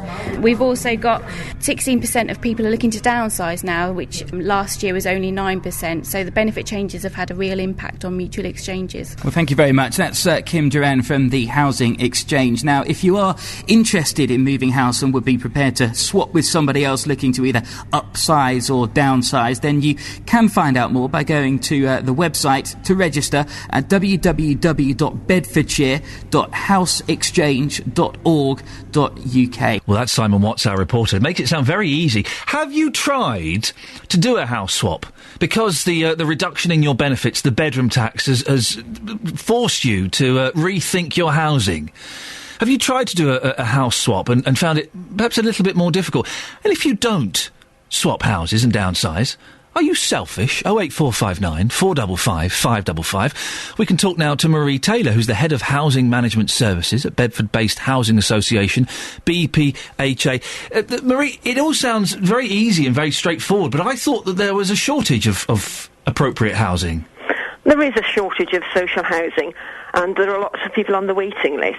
But where you've got two tenants who want to have a different size property or a property in a different location, if we can match them up and they can swap, that actually satisfies their housing needs or desires, but actually doesn't take a property that's vacant that could go to somebody on the waiting list. How many housing swaps have you facilitated since the benefits change in April? I don't know any figures on how many housing swaps we've facilitated, but we have seen an increase in requests. So more people are asking for it, but I mean, it could be 1, it could be 10. We just don't know. Right at this very moment, I don't have the figures. I could find them out for you. That would be great if you could, Marie. I'd appreciate that. Thank you. What are the benefits of housing swaps? Oh, she's actually gone to find those figures for me this very second. Well, isn't that good of her? Marie? Yep, she's gone to find those figures for me right now. Thank you, Marie. That's prompt service, isn't it? I didn't mean right this very second. I kind of meant, maybe for later on in the show, possibly even for tomorrow's show. But Marie is keen, and that's what we want.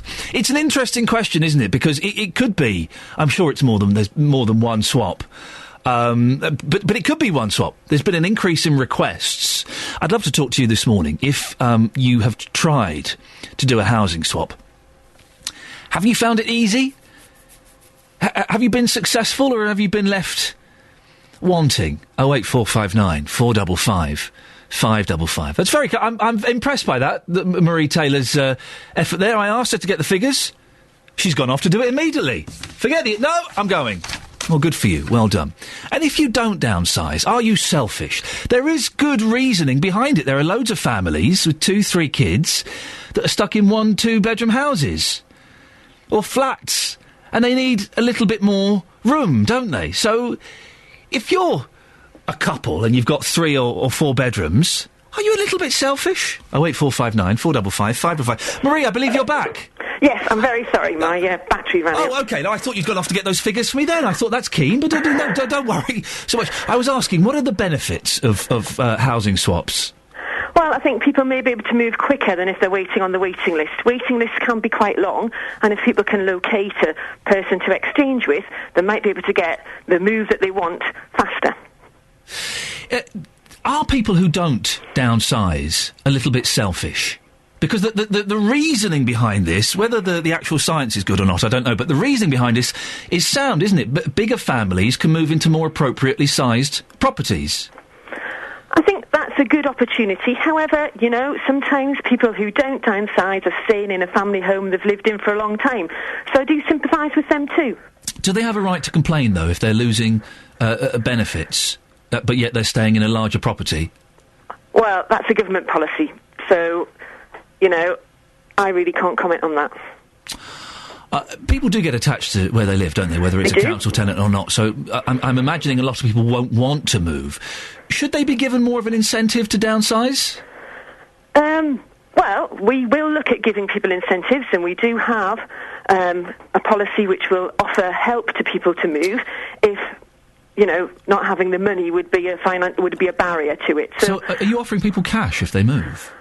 Help to move, so help with removal costs, that sort of thing. Right, so that's the incentive, is you would cover the removal costs, so it wouldn't cost them to move. We may do that. We're doing it on a case-by-case basis because we think we might have a lot of demand because of the changes. What criteria would people have to meet to benefit from these incentives?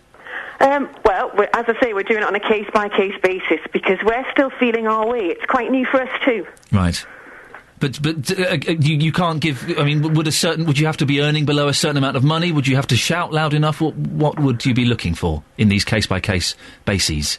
Well, we'd be looking for people to be unable to afford it themselves, and obviously people may be motivated to downsize because they've had a reduction in housing benefit. Where can people go for advice about house swapping, Marie? As mentioned in your report earlier, there's the House Exchange website, which has got some information about House Exchange. You can connect to that through our Bedfordshire Home Finder website as well, so people can find out about that. Or they can contact us at BPHA by the telephone, or speak to their neighbourhood housing officer, or call into our reception. Marie Taylor, thank you very much. Head of Housing Management Services at Bedford-based Housing Association, BPHA. A couple of things, I think, come off the back of this, really. Have you tried to downsize because of the, in inverted commas, bedroom tax? I keep flagging up, I know it's not called the bedroom tax, because I always get a load of abuse on Facebook. It's not a bedroom tax, you blooming liberal, it's a reduction in benefits. I know, but it's a shorthand that we all understand and appreciate.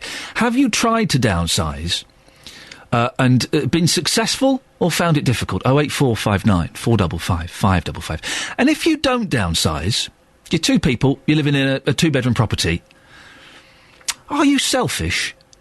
Should people like that be forced to downsize? As I said, the idea behind it is sound, whether the science is or not, I'm not in a position to say. But the idea is that big families in small properties get to move to more appropriately sized properties. So should people be forced to move if they're in a place that's too big for them? 08459 455 555. In sport, Chelsea have become the first club to hold both the Champions League and the Europa League titles after their 2-1 win over Benfica last night. And the weather, it will be sunshine and showers, but feeling much warmer with a top temperature of 17 degrees Celsius. That's 63 degrees Fahrenheit. Get the latest news and sports online at bbc.co.uk/3 counties. Sorry? You're 40 seconds short, love. I know. I made a mistake. What happened? Shh, gloss over it. Well, no, I can't. And I know we have someone very, very high up from BBC Management upstairs this very moment, and I'm going to out you. What did you do? In my haste to put Nadine Dorries in, because it was a great clip, yeah, I put her in the wrong place, so I put sport ahead of her. No one will ever know. I don't think they will.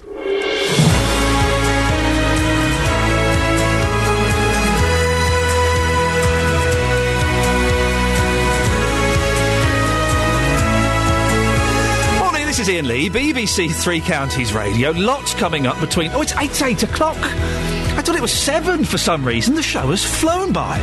Well, I'm here every weekday morning, 6 till 9. JVS will be up at 9. Between now and then, we'll be talking about the photos that are in the newspapers of armed police walking the streets of Luton. Are you ashamed of Luton? Well, we'll be speaking to a member of Bedfordshire Police to find out exactly what's going on.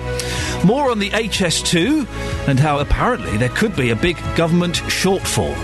And if you don't downsize your property, are you being selfish? Facebook.com/BBC3CR, or you can give me a call 08459 455 555. Across beds, hearts and bucks. This is BBC Three Counties Radio. The grandfather of a teenager murdered by a rival gang member in Luton has appealed to the community to come together. 19-year-old Delaney Brown was deliberately knocked off his bicycle by 22-year-old Kyle Beckford driving a stolen BMW in September last year.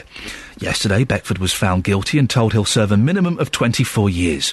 Delaney Brown Sr. says we must not stand for lawlessness on the streets of Luton. We urge members of the community to work with the police and do not allow criminals to feel they can go around causing serious harm without facing the consequences. There are community groups working in Luton with young people who need support from all forms of organisations. Please help them to help our young people. We need to come together to show our young people that we will not stand for lawlessness on the streets of Luton. Thank you, God. Well, our reporter Tony Fisher joins me in the studio. Tony, what did the judge have to say about gang culture in Luton? Well, he had some very strong words, Ian. He said, basically, let this case send a message to those who commit crime associated with gang culture that there will be no mercy shown by these courts. He talks a lot about the futility of gang culture. He talked about how Delaney and Carl had grown up in a successful, thriving town, gone to a good school, a lot of employment opportunities, and that basically there was no excuse to fall into this the trap of gang culture. The police are still seeking witnesses, aren't they? In particular for two incidents, the shooting of Paul Foster, the murder of Paul Foster, and the shooting of that 16-year-old just the other day. That's right. They're very keen for people to come forward. People are, for obvious reasons, reticent to come forward. But Detective Superintendent Jeff Hill says that he needs more brave people to come forward, and they can put measures in place to help people, to protect them, as it were, if they are going to give them information. 2 people have been arrested on suspicion of murder of Paul Foster. They've been bailed, but they are still seeking more witnesses in order to try and get the evidence on those 2 people. Now, earlier, Ian, you spoke to the Labour Deputy Leader of Luton Borough Council, Sian Timoney, and she says we can't let criminals rule Luton. People do have to stand up. You know, this is our town, we're proud of it, and we're not going to let these criminals run our streets. You know, we're not going to tolerate it. Let's stand together and be firm and send that clear message to them. There was a chance that, I don't know if you've got kids, or something, if there's a chance that a member of your family could be shot in retaliation, yep. Would you go to the police? Absolutely, yes. Really? In fact, my son said to me yesterday, Mum, are you really going to do these interviews? You know, what could happen? You know, there could be comeback on you speaking out against these gangs and violent criminals. No, we can't let them rule our lives. We can't let them rule our town. Well, Tony, you've spoken to people in Marsh Farm where police have stepped up armed patrols. What are they saying?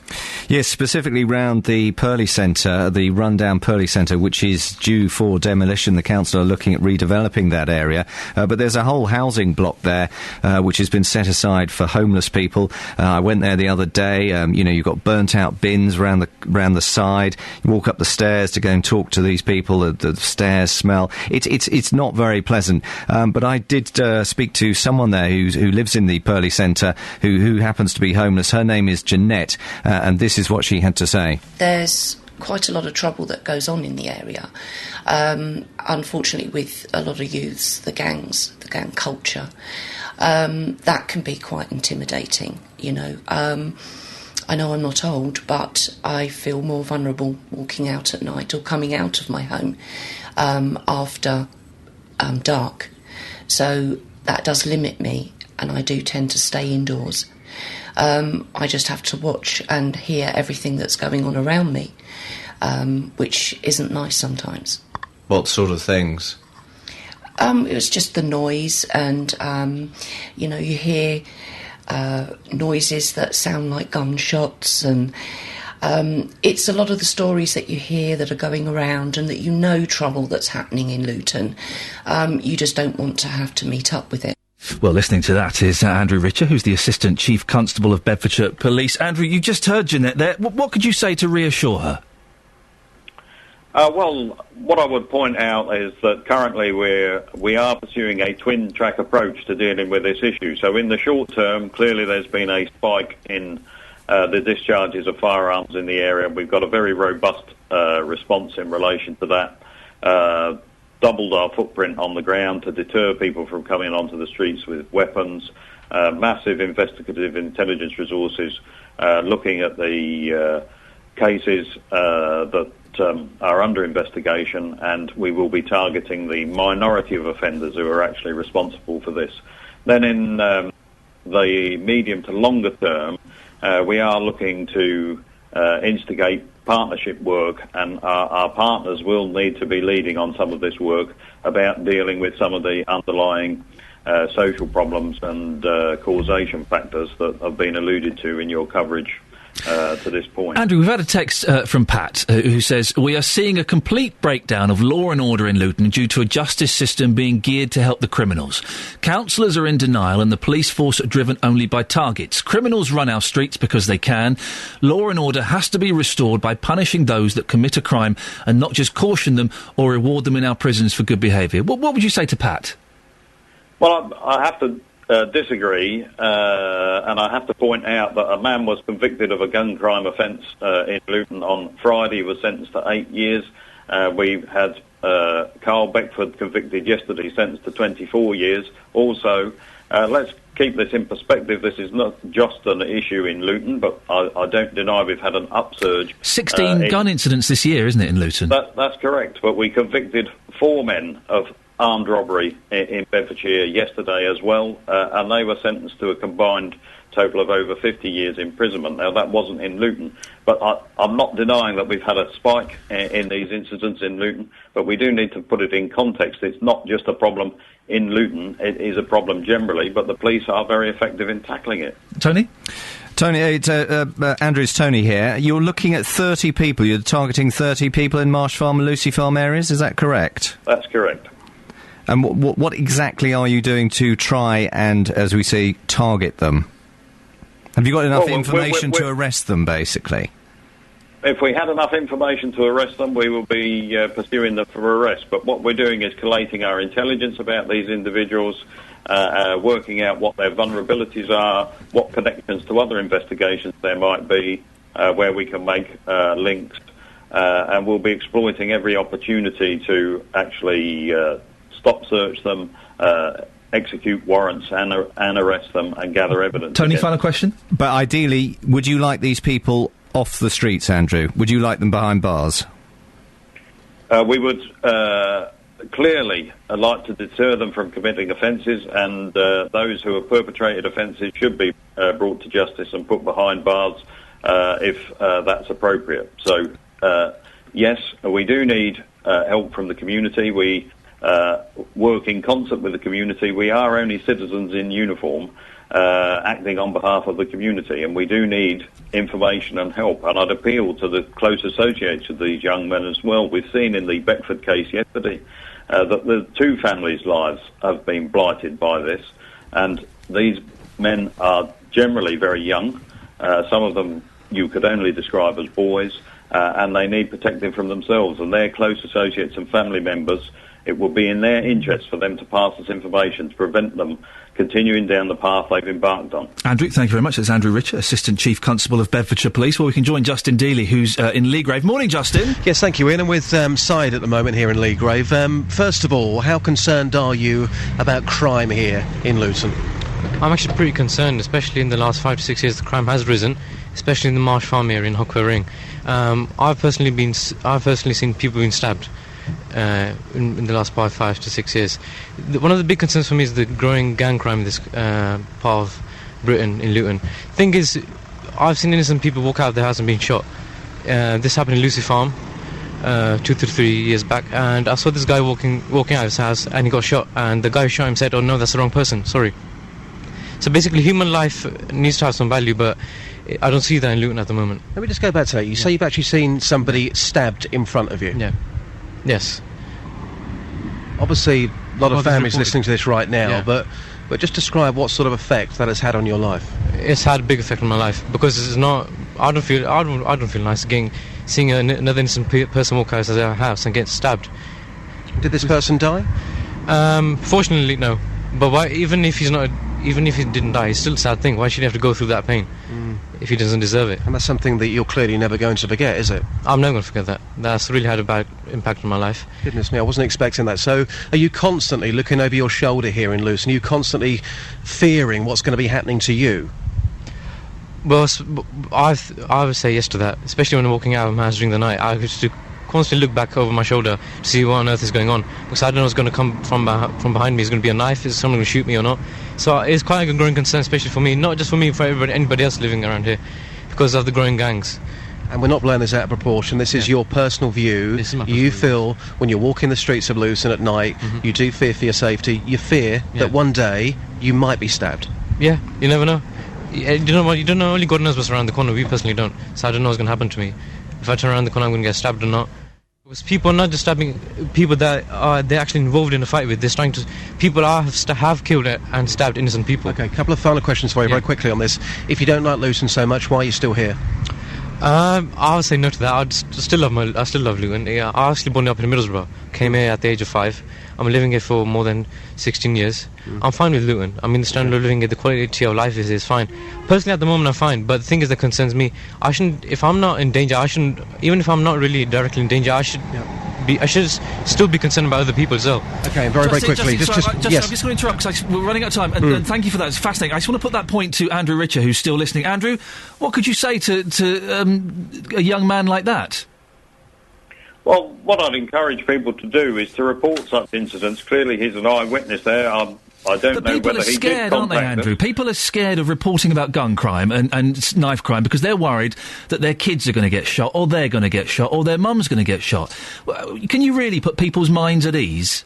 Well, the fear of crime is disproportionate to the actual risk, and we've shown in the Beckford case that people came forward, gave us information, and we were sensitive to their position. People are getting shot, Andrew. Sorry to interrupt, but people are getting shot. You can understand why people wouldn't want to come forward, can't you?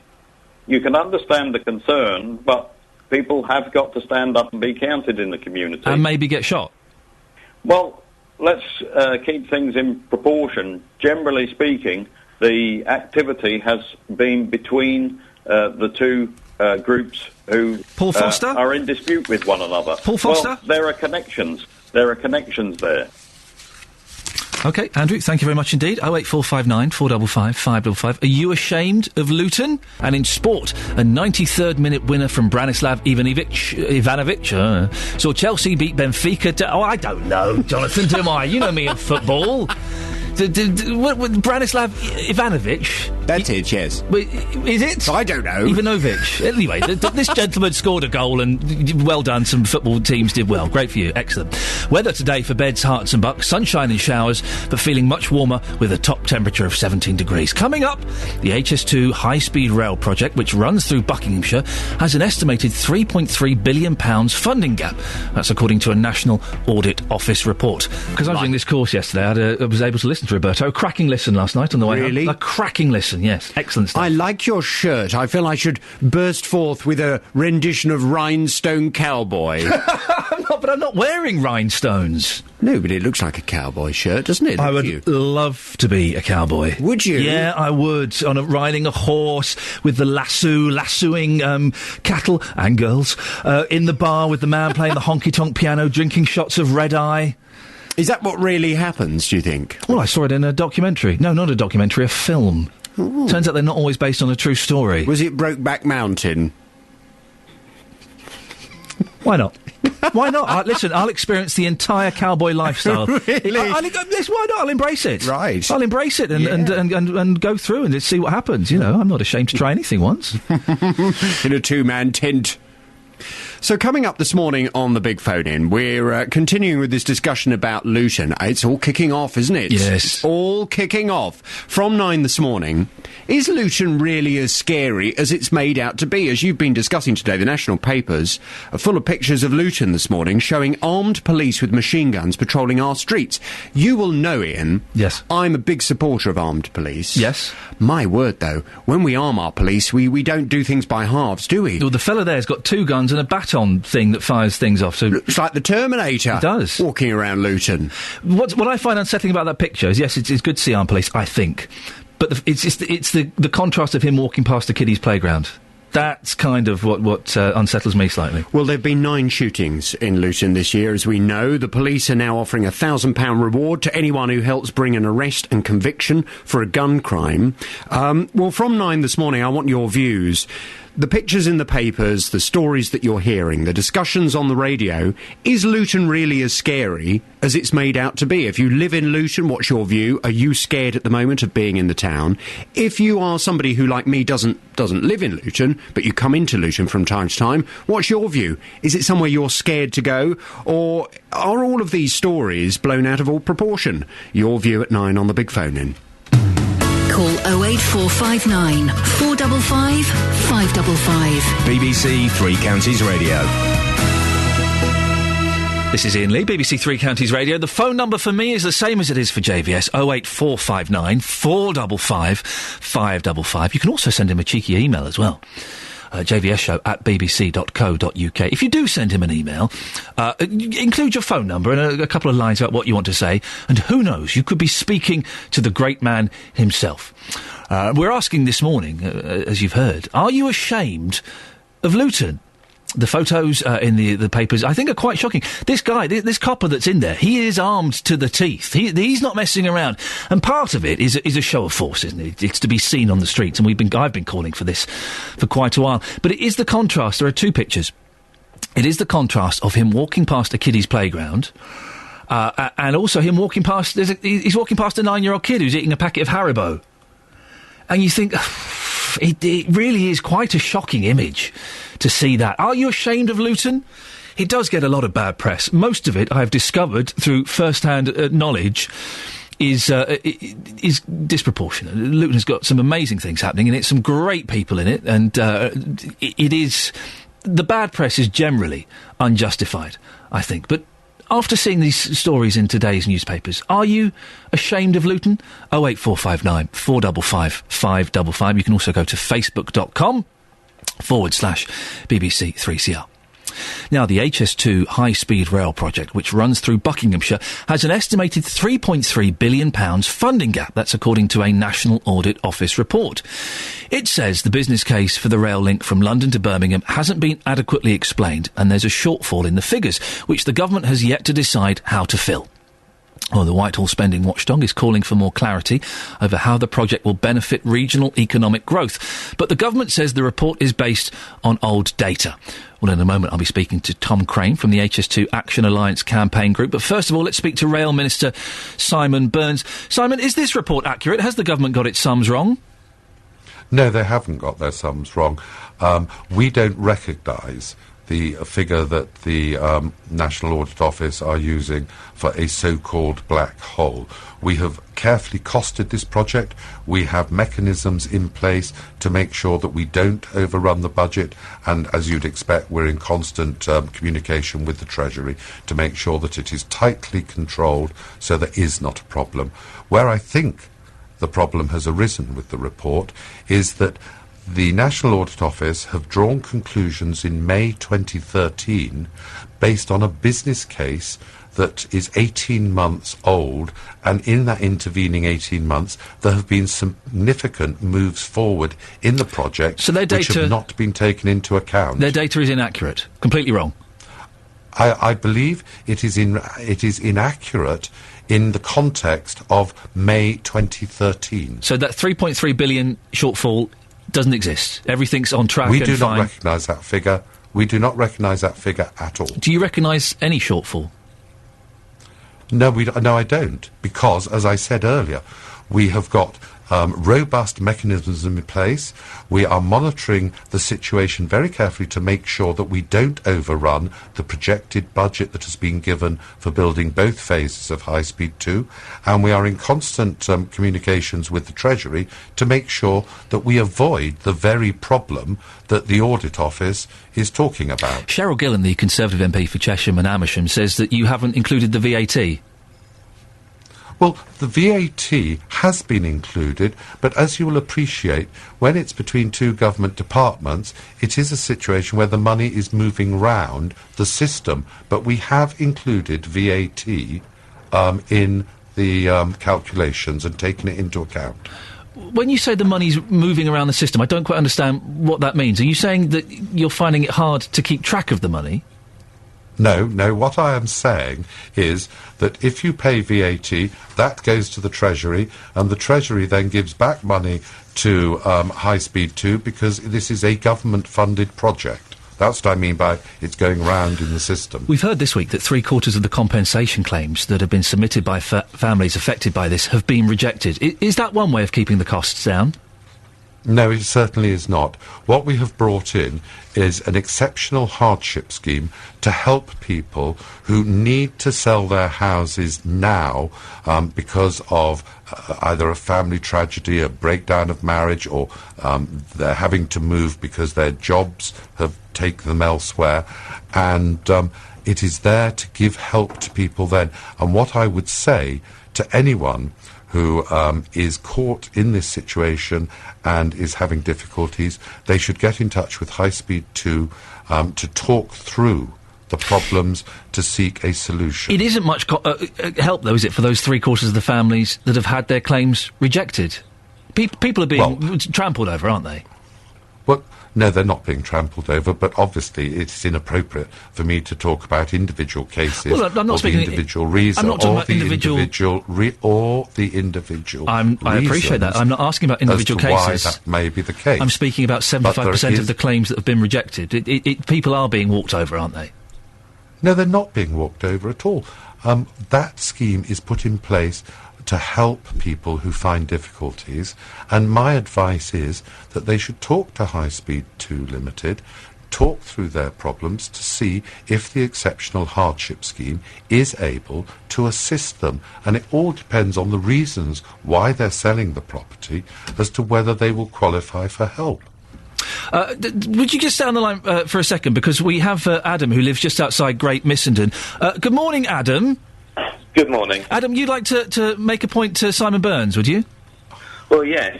I live just outside Great Missenden, and my house and my neighbour's house is 124 metres from the centre of the line. And my neighbour, who lost their job, they've applied 3 times and have been turned down 3 times. And because I'm a wheelchair user and disabled, I can't even afford to apply, because even if I got onto that scheme, I would be so far out of pocket because of my disability that I couldn't afford to move. Rail Minister Simon Burns, what would you say to Adam? Well, it would be totally inappropriate for me to discuss individual cases, particularly as I do not have all the facts in front of me. It was only a relatively short clip. But my advice to Adam's here. You can talk to him. Hang on, He's can live. I finish? You can talk to him. He's live. It's not a clip. He's live. My advice is that he goes and talks to High Speed 2 Limited to see if help can be provided. I've been doing that for 3 years. Because of his special circumstances. And Simon, I have Adam... a feeling that... I have a feeling that if this is the gentleman whose case was raised on the Newsnight programme about 2 weeks ago, if he is that gentleman, and his case sounds familiar to me in that respect, yes. Then High Speed 2 are more than prepared to talk to him to see if a solution can Adam, be made. are you that gentleman that was on Newsnight? Acceptable. Adam? Yes, I am. Yes, he's also one of our listeners. Have you spoken to High Speed 2, Adam? I've spoken to, they've come on previous occasions, but all they've been able to do is just sympathise with my case and say there's nothing they can do. Simon, sorry, Simon, what did you say? Has he spoken to them since that Newsnight programme? Yes. We now have a further meeting set up where they're going to come but we can't actually find out the purpose of the meeting, whether they're going to come and yet again explain that there's nothing they can do because it's a ministerial decision. Simon, did I hear you mutter something under your breath? No, I haven't said a thing. Oh, I thought I heard you say this is a disgrace. Sorry, apologies if I misheard that. Adam, very quickly, in response to Simon, you're not happy with the situation. What do you do next? Well, we've got to wait to see what HS2 are going to propose, and then I'm sure we're going to have to carry on the fight. Simon? Yes? Yes, it does sound a little dismissive of people like Adam. We hear stories like this all the time doing this kind of show. It does sound a little dismissive. I think the best thing is to wait until the gentleman has had the forthcoming meeting with High Speed 2 Limited to see what emanates from that meeting. OK, gentlemen, thank you very much indeed. Adam, thank you. And Simon Burns, Rail Minister. Here's our cricket correspondent, Jonathan Agnew, with a look ahead. I'm afraid I can't bring you that report. This is really going really well. Hang on. No, it's not there. Why? Finally, rugby. And Saracens face the South African Barbarians in London tonight with former Springbok captain John Smith leading Sarries in his final match. Andy Saul and Joe Maddock will also make their final appearances for the side. Kick-off is at 6:15. Why? I don't know why. It's just not my day. A little bit awkward, that, wasn't it? Should we pretend that never happened? What? Across beds, hearts and bucks. This is Iain Lee. BBC Three Counties Radio. Coming up between now and 9 o'clock. Are you ashamed of Luton? And more on house swapping. But before we do that, just as listening to the last conversation there with Simon Burns, the rail minister, was Tom Crane. Tom is from the HS2 Action Group. Good morning, Tom. Morning. What did you think of Mr. Burns' performance there? That was a car crash of an interview, I have to say. It was almost like something out of the thick of it. It was fantastic. Government ministers can't face, when they deal with HS2, speaking to real people about real problems. And, it's incredible to me that essentially he seems to say, if you get on Newsnight, you'll get fair compensation, but everybody else, you're on your own. Yes, we had someone comment on that on Facebook, that the only way you seem to get listened to is if you go on Newsnight, which perhaps does seem a little bit unfair. The National Audit Office report is being dismissed by the government. What do you make of it? Well, it's very hard for them to dismiss a body like the NAO. I mean, they are created and they are respected on the basis that they look after our money, our tax money, to make sure it's being spent efficiently. They're a very august body made up of accountants and other kind of dry people, and they have really, in their 56-page report, which is out this morning, demolished the business case for HS2. All the things that we've heard from government ministers for years now about the fact it would create jobs and help the regional economy, it's been proven not to exist. It's basically wrong. Tom, is the Action Group clutching at straws? Because the government are denying this report has any credence whatsoever.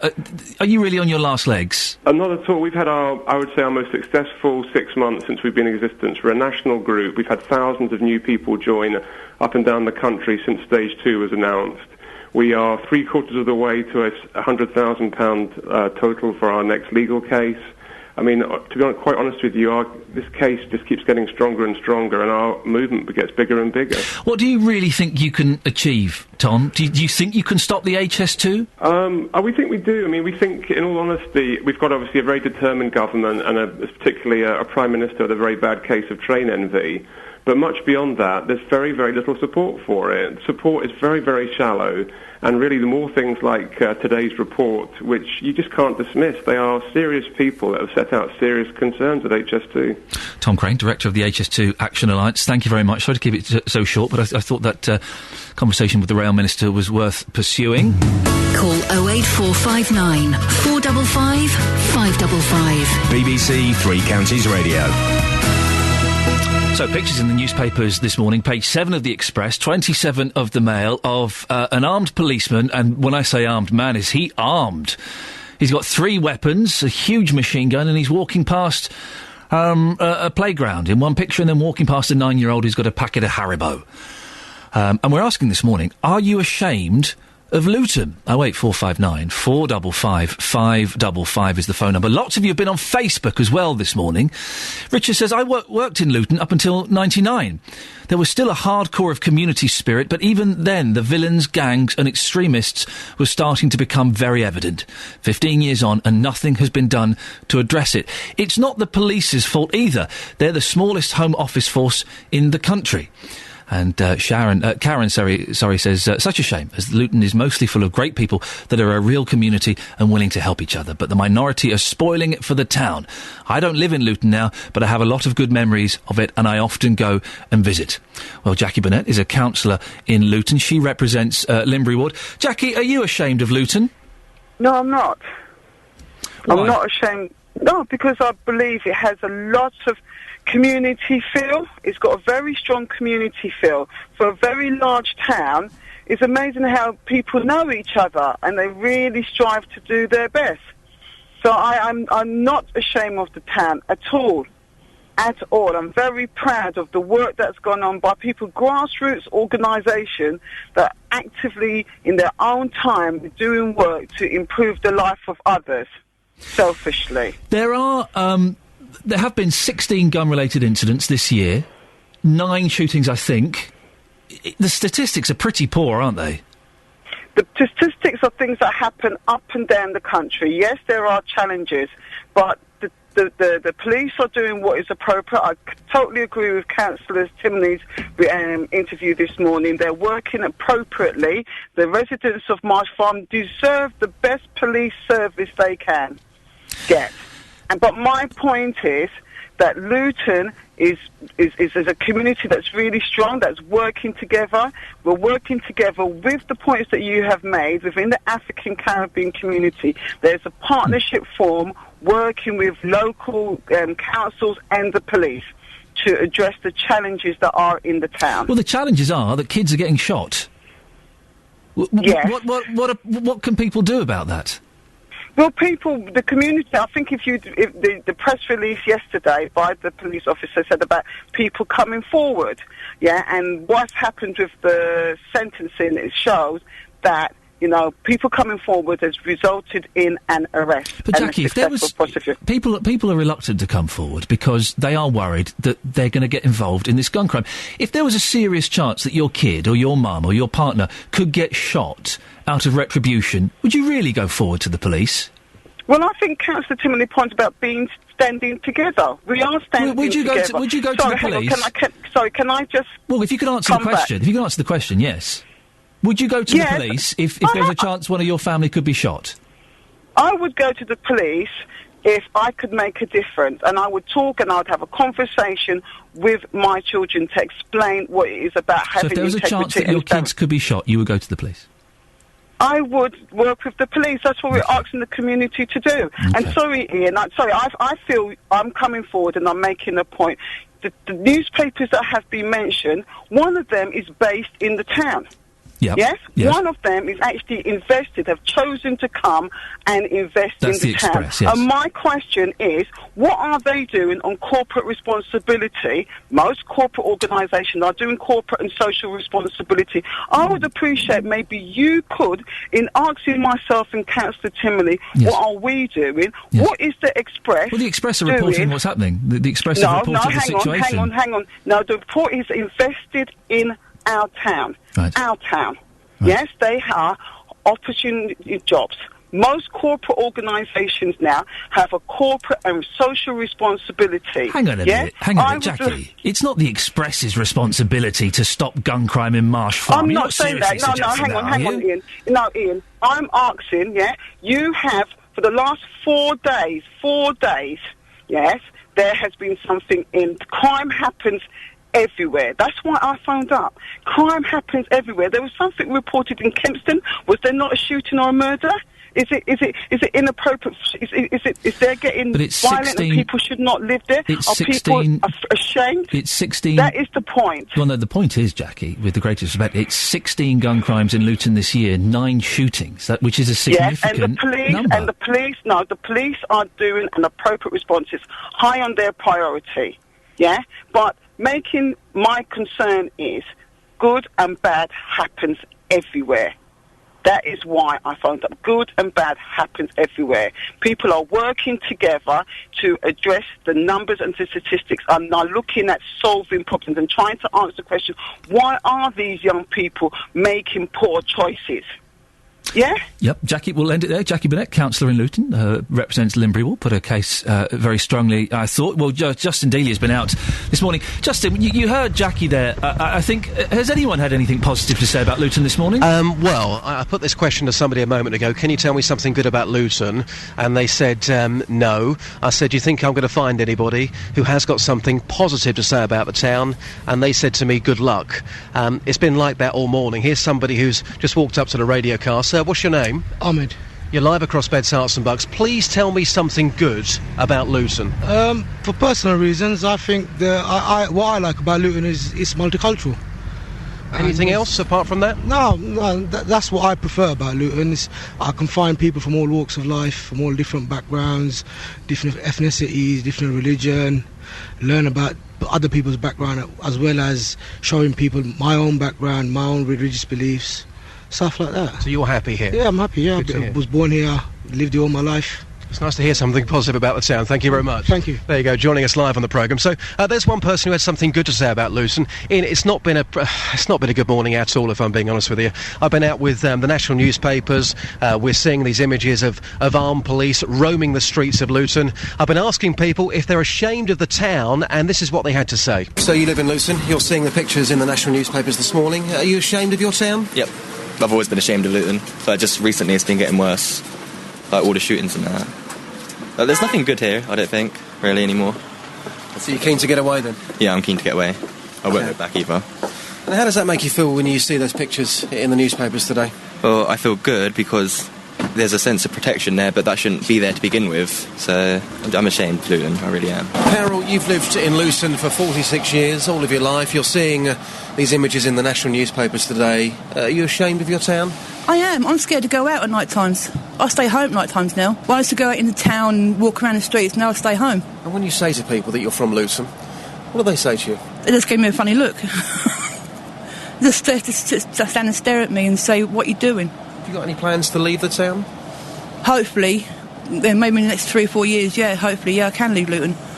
And how does it make you feel when you see these photographs in national newspapers? We're not talking local papers here. This is for everyone to see, police with machine guns. How does that make you feel as a Lutonian? It makes me feel ashamed of Luton, quite honestly.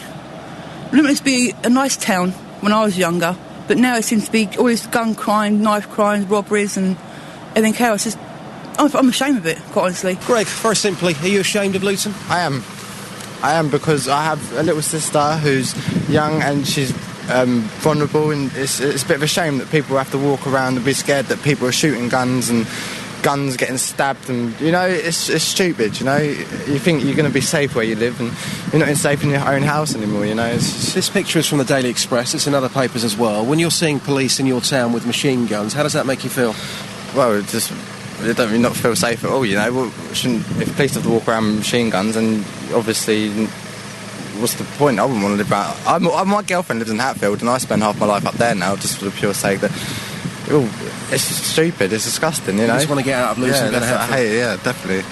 I hate it. Well, that was Justin Dealey speaking to people on the streets of Luton. And after 9 o'clock, JVS is asking, is Luton as scary as it's made out to be? 08459 455 555 is the telephone number if you want to give me a call. It's also the same number if you want to call JVS, who starts at 9 o'clock this morning. And don't forget, you can email me if there's a story that you want to have a say on, or a story that you think we should be doing that we're not. And it can be a huge story that affects your county, or a tiny little one that affects just your bedroom. Send me an email, we'll have a look at it. If we think it's worth doing, then we'll get back in touch. Iain.lee@bbc.co.uk. IAIN.LEE@bbc.co.uk. And we've been getting quite a few stories this way recently, and it's just kind of a nice way for you to get involved as well and have your say. And don't forget, at any point, whether we're on air or off, you can also pop onto the Facebook page and comment on this show and other shows that are happening on BBC Three Counties Radio. Go to facebook.com/BBC3CR. That's facebook.com/BBC3CR. Now, the number of people in Luton looking to downsize their home has doubled since the new bedroom tax was introduced in April. The Borough Council say they now have over 200 people on the register to get a smaller home, compared with around 100 at Christmas. They're now running mutual exchange days to encourage swaps with people looking for a larger house. One such person is Neil Johnson from Putney, who attended a similar event at the Corn Exchange in Bedford last month. Neil, why are you looking to move homes? Basically just to upgrade, get something a bit bigger. So what's the size of your family? I'm single. Oh, so what property are you in at the moment? It's a one-bedroom flat, ground floor. And you want to get somewhere that's, got 2 bedrooms? Not necessarily 2 bedrooms, just 1 bedroom plus the home, something just a bit larger and nicer. Why do you need a bigger home if you're a single man, Neil? Just the place I've got is not big enough, and it hasn't got a separate. The bedroom and living room is all in one, so it's more like 2 days. How useful did you find the meeting? Was it any good? Yes, it was good, yeah. Neil, is your mouth near the telephone? It's a little bit muffled. It's probably a bad line. It could probably be a bad line. Did you have any success? I haven't had nothing back from the people at the meeting at all whatsoever. Well, Neil, listen, keep us informed. We'll let you go because the line isn't fantastic there, but thank you very much for that. We have been asking this morning if should people be forced to downsize, and are they selfish if they don't? Sharon has texted in 81333, starting her text 3CR. Iain, it's crazy that the people causing the blocking of family-size homes, mostly the single pensioner living in a 3-bedroom home, are exempt from the bedroom tax. How ridiculous is that? Rob says, I don't understand what the problem is with this so-called bedroom tax. I've been unemployed 3 times, 1984, 94 and 99. I was always told I'd only get benefit for a one-bedroom property. I had to move twice. So I'm assuming that sometime between 2000 to 13 that this policy was changed. And Nick says, downsizing okay if there's sufficient appropriate accommodation available to move people into. Housing people in a block of flats that was due to be demolished is little more than treating people like cattle. Well, the other question we've been asking this morning is, are you ashamed of Luton? Colin's in Luton. Colin, are you ashamed of Luton? No, I'm not. Not at all.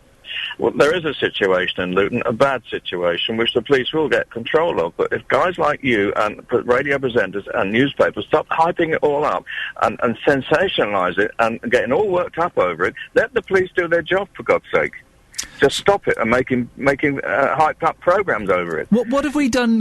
Could I have an example, Colin, of what hype we've employed today?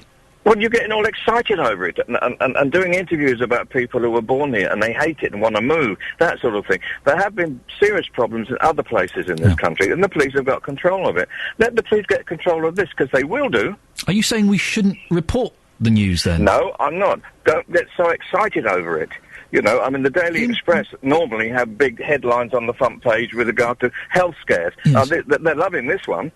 In what way have I... or this show this morning been excited? Well, you are getting excited, though. I listen to you... Let me just finish the thing. Always have we been excited and not just been reporting the story and asking people for their opinions? You are reporting it, that's fine. Thank you. 10 out of 10 for reporting it. Thank you, I appreciate that. Making it so excitable, that's what you're doing. Colin, I listen to your voice, and it's all excitement. Yes. No, again, could you give me a specific example? Because I do think you're wrong on that. Well, if you think you're wrong, that's fair enough. You're entitled to your own opinion. Thank you. But I think it's the media who are making this a lot worse than it can be. What have we said that's excitement? We're reporting the fact that in 2 of the newspapers there is a picture of a policeman with what I think are 3 guns, walking past a playground and walking past a 9-year-old boy who's got a packet of sweets. That's a fact. We're reporting the fact that a gentleman got sentenced to 24 years yesterday. He deserved his 24 years. Okay, well, we've reported that fact. That's fine. We've reported what the judge said. We've asked that the police... we've mentioned the police are still seeking witnesses to the murder of Paul Foster and the shooting of that 16-year-old lad. And fair play to them. We spoke to someone from Bedfordshire Police. I'm just confused as to where the excitement has come, Colin. Well, publishing photographs and talking about photographs of policemen multi-armed walking past kids' playground. Those pictures are almost posed for, weren't they? And these photographers actually took that picture because they were in the right place at the wrong place at the right time. That's photojournalism for you. I know, and it's wrong. That's what excites people and exacerbates the situation. Colin, we're going to end it there. Thank you very much indeed. No doubt you'll take me fading you down as another sign of my excitement and my pro... whatever this line is. Let's go to Akbar in Luton. Good morning, Iain. Good morning, Akbar. Your interview with the Chief Constable was a very excellent example of good journalism. Thank you, Akbar. Are you concerned about the problems in Luton? I am deeply concerned, and I think Luton is in grip of fear. And... I think the civic authorities and the police should be taking steps to reassure people by engaging with people and with the communities. Well, Colin, who we just spoke to, thinks that we are getting excited about the story and perhaps we should ease off reporting it. What do you think as a Luton resident? No. You are rightly highlighting an issue. I haven't heard the other gentleman's comments, but it's a real situation, and I think both the community and the institutions need to wake up to this grave situation and deal with it, and stop. I think there lies a bigger responsibility with the council. They should stop promoting events at the expense of the ratepayer and the taxpayer, such as Carnival. because if this carnival going to take place as normal in next few weeks, then Luton will be taken over for 24 hours by gangs from outside Luton. Akbar, we have to just because I want to squeeze Ray in. Thank you for that, Akbar. Ray, you're in Marsh Farm. What do you think about Luton? Yeah, I'll be quickly. I lived on Marsh Farm since 1975. I'm absolutely fed up with the press and you and JVS running Marsh Farm down. Every scenario JVS had on Monday was about Marsh Farm. You don't want people on the radio if they're pro-Marsh Farm. You only want people who are anti-Marsh Farm. No, that's not true in the slightest, Just let Ray. me go on. Let me go on. You've made an accusation that's not true, but carry on. Right, Yeah. I just want to go on about that lady You've got 20 seconds, Ray, because we're running out of time. I just want to go on about that lady at the Pearly Centre now. Okay, you've got 10 seconds That lady was homeless in London. Now she's got a home. Thousands and thousands of pounds are spent on those flats, refurbishing them. They've got a fridge in. They've all got a washing machine. If the stairs are dirty, why don't you go out and clean them? Right, we got to finish it there. Thank you very much for that. That's it for me today. I'll be back tomorrow at 6. We'll be joined by Nanny Eileen and some live music. Until tomorrow, ta-ta. On FM, AM, online and digital radio. This is BBC Three Counties Radio.